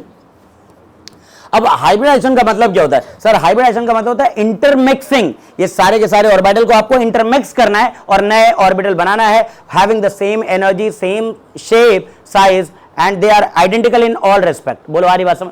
तो हाइब्रिडाइजेशन का मतलब होता है ये जो डिफरेंट डिफरेंट शेप के ऑर्बिटल्स होते हैं, जैसा कि हम जानते हैं s ऑर्बिटल स्फेरिकल होता है और p कैसा होता है? डंबल। तो यहाँ पर एक स्फेरिकल है और 3 डंबल डिफरेंट डिफरेंट डायरेक्शन में पड़े हुए हैं, लेकिन हाइब्रिडाइजेशन की प्रक्रिया के दौरान ये सब के सब क्या हो जाते हैं? इंटरमिक्स होकर बिल्कुल आइडेंटिकल शेप, साइज और एनर्जी वाले ऑर्बिटल में बदल जाते हैं, जिनको हम हाइब्रिड ऑर्बिटल बोलते हैं। तो अगले लाइन में हमें लिख करके क्या समझाना है इनको? अगले लाइन में हम लिख करके दिखाएंगे कि अब हमारे पास हाइब्रिडाइजेशन होने के बाद कुछ ऐसा मामला है कि ये रहा Ni2+, क्लियर, और ये वाली चीजें बिल्कुल सेम सेम Ni2, ये पूरा ही छाप देते हैं ना यहां से, ठीक है।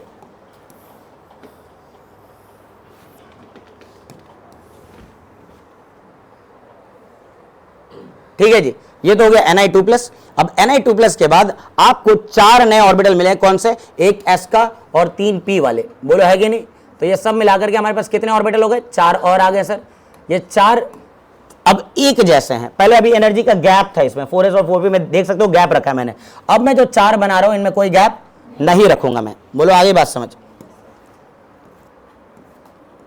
ठीक है। इन सभी का नाम एक ही है, सबका नाम एक ही है मैं यार, ठीक है, सबका नाम एक ही है जी, क्या नाम है? इसको भी आप कहोगे sp3 हाइब्रिड ऑर्बिटल, इसको भी कहोगे sp3 हाइब्रिड ऑर्बिटल, ये भी है sp3 हाइब्रिड ऑर्बिटल, ये भी है sp3 हाइब्रिड ऑर्बिटल। अब इनमें कौन पहुंचा इलेक्ट्रॉन देने? Cl minus. कौन पहुंचा? Cl minus. ठीक है सर, Cl माइनस आएगा, क्योंकि वो लीगेंड है तो लीगेंड के पास 2 इलेक्ट्रॉन होते हैं जिनको हम इलेक्ट्रॉन पेयर भी कहते हैं। क्या कहते हैं?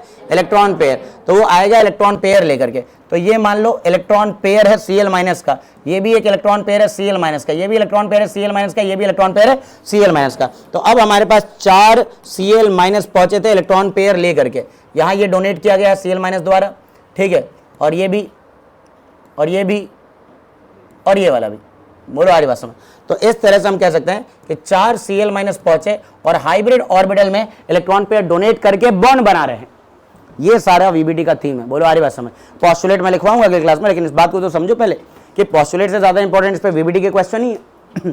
पोस्टुलेट क्या है? पोस्टुलेट ये है कि depending on the number of ligand approaching the central metal atom और ion, central metal atom will have to provide vacant orbitals, है ना, for bond formation. So it can provide the orbitals of ns, np or nd or n-1d, ns or np depending on the oxidation state of the central metal atom and depending on the nature of the ligand। कौन सा orbital hybridise होगा ये 2 बातों पे depend करेगा, oxidation state क्या है, मतलब इलेक्ट्रॉनिक कॉन्फ़िगरेशन क्या है, और लिगेंड कैसा है। बोलो हाँ कि ना? ठीक है। अब इसके बाद आप बस फाइनल काम कर लीजिए कि ये रहा अपने पास Ni2+ बीच में, और इसके आसपास कौन पहुंचे हैं? इसके आसपास कौन पहुंचे हैं सर? Cl minus. अच्छा, किस शेप में इसको दिखाना होगा? sp3 का मतलब क्या हो गया? ये टेट्राहेड्रल। तो एक Cl माइनस यहाँ दिखा दिया मैंने, एक Cl माइनस यहाँ दिखाया, एक Cl माइनस यहाँ दिखा दिया, एक Cl माइनस यहाँ दिखा दिया। तो हम कह सकते हैं हमारा जो कॉम्प्लेक्स बना है ना, sp3 हाइब्रिडाइज Ni2+ से बना है। अरे बोलो भाई, है ना? हाइब्रिडाइजेशन अगर कोई पूछता है तो हम क्या बोलेंगे? कौन सा हाइब्रिडाइजेशन है?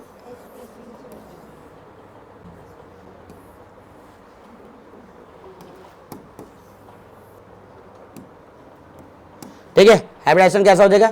sp3 and then geometry tetrahedral, यही बोलेंगे। फिर उसके बाद पैरामैग्नेटिक या डायमैग्नेटिक, इसका एक ही लॉजिक है, अनपेड इलेक्ट्रॉन रह गया कि नहीं रह गया? हमें दिख रहा है अभी भी 2 अनपेड इलेक्ट्रॉन है। बोलो है कि नहीं? तो इसका मतलब इसका मैग्नेटिक बिहेवियर अगर हमसे पूछा जाए कि क्या ये पैरामैग्नेटिक है या डायमैग्नेटिक? पैरामैग्नेटिक सब्सटेंस है ये। बोलो है कि नहीं? तो ज्योमेट्री में क्या लिख दो? ज्योमेट्री में क्या लिख दो? Tetrahedral geometry, tetrahedral geometry. Magnetic behaviour में क्या लिख दो? पैरामैग्नेटिक। और हो सकता है सवाल में आ जाए इसका म्यू एस निकाल दो। क्या निकाल दो? Mu S. तो म्यू एस निकालने का फॉर्मूला ऊपर अभी थोड़ी देर पहले लिखवाया है। स्पिन ओनली मैग्नेटिक मोमेंट कहते हैं उसको। क्या कहते हैं? Spin only magnetic moment. बोलो आ रही बात समझ, है ना? तो स्पिन ओनली मैग्नेटिक मोमेंट निकालने का फॉर्मूला लगा दिया। नंबर ऑफ अनपेड इलेक्ट्रॉन कितने हैं हमारे पास? कितने हैं? अरे कितने हैं? 2 अनपेड हैं। तो n मतलब 2 × 2+2 Bohr's magneton, √8 Bohr's magneton, 2.82 Bohr's magneton. कुछ समझ में आया तो बता दो भाई। मेरे ख्याल से पूरा वीबीडी अप्लाई करने का थीम समझ आ गया है। 2-3 बातों का ध्यान रखना, ऑक्सीडेशन स्टेट लिख लो, कॉन्फिगरेशन लिख लो, लिगेंड चेक कर लो, स्ट्रॉन्ग है कि वीक है। अगर स्ट्रॉन्ग है तो पेयरिंग कर सकते हो तो करा दो, पेयरिंग कराने का फायदा हो रहा है तभी कराओ, नहीं हो रहा तो रहने दो। आर्य वास्तव वीक फील्ड लिगेंड तो कॉन्फिगरेशन में कोई भी बदलाव मत लो। थैंक यू वेरी मच, मिलेंगे अगली क्लास में।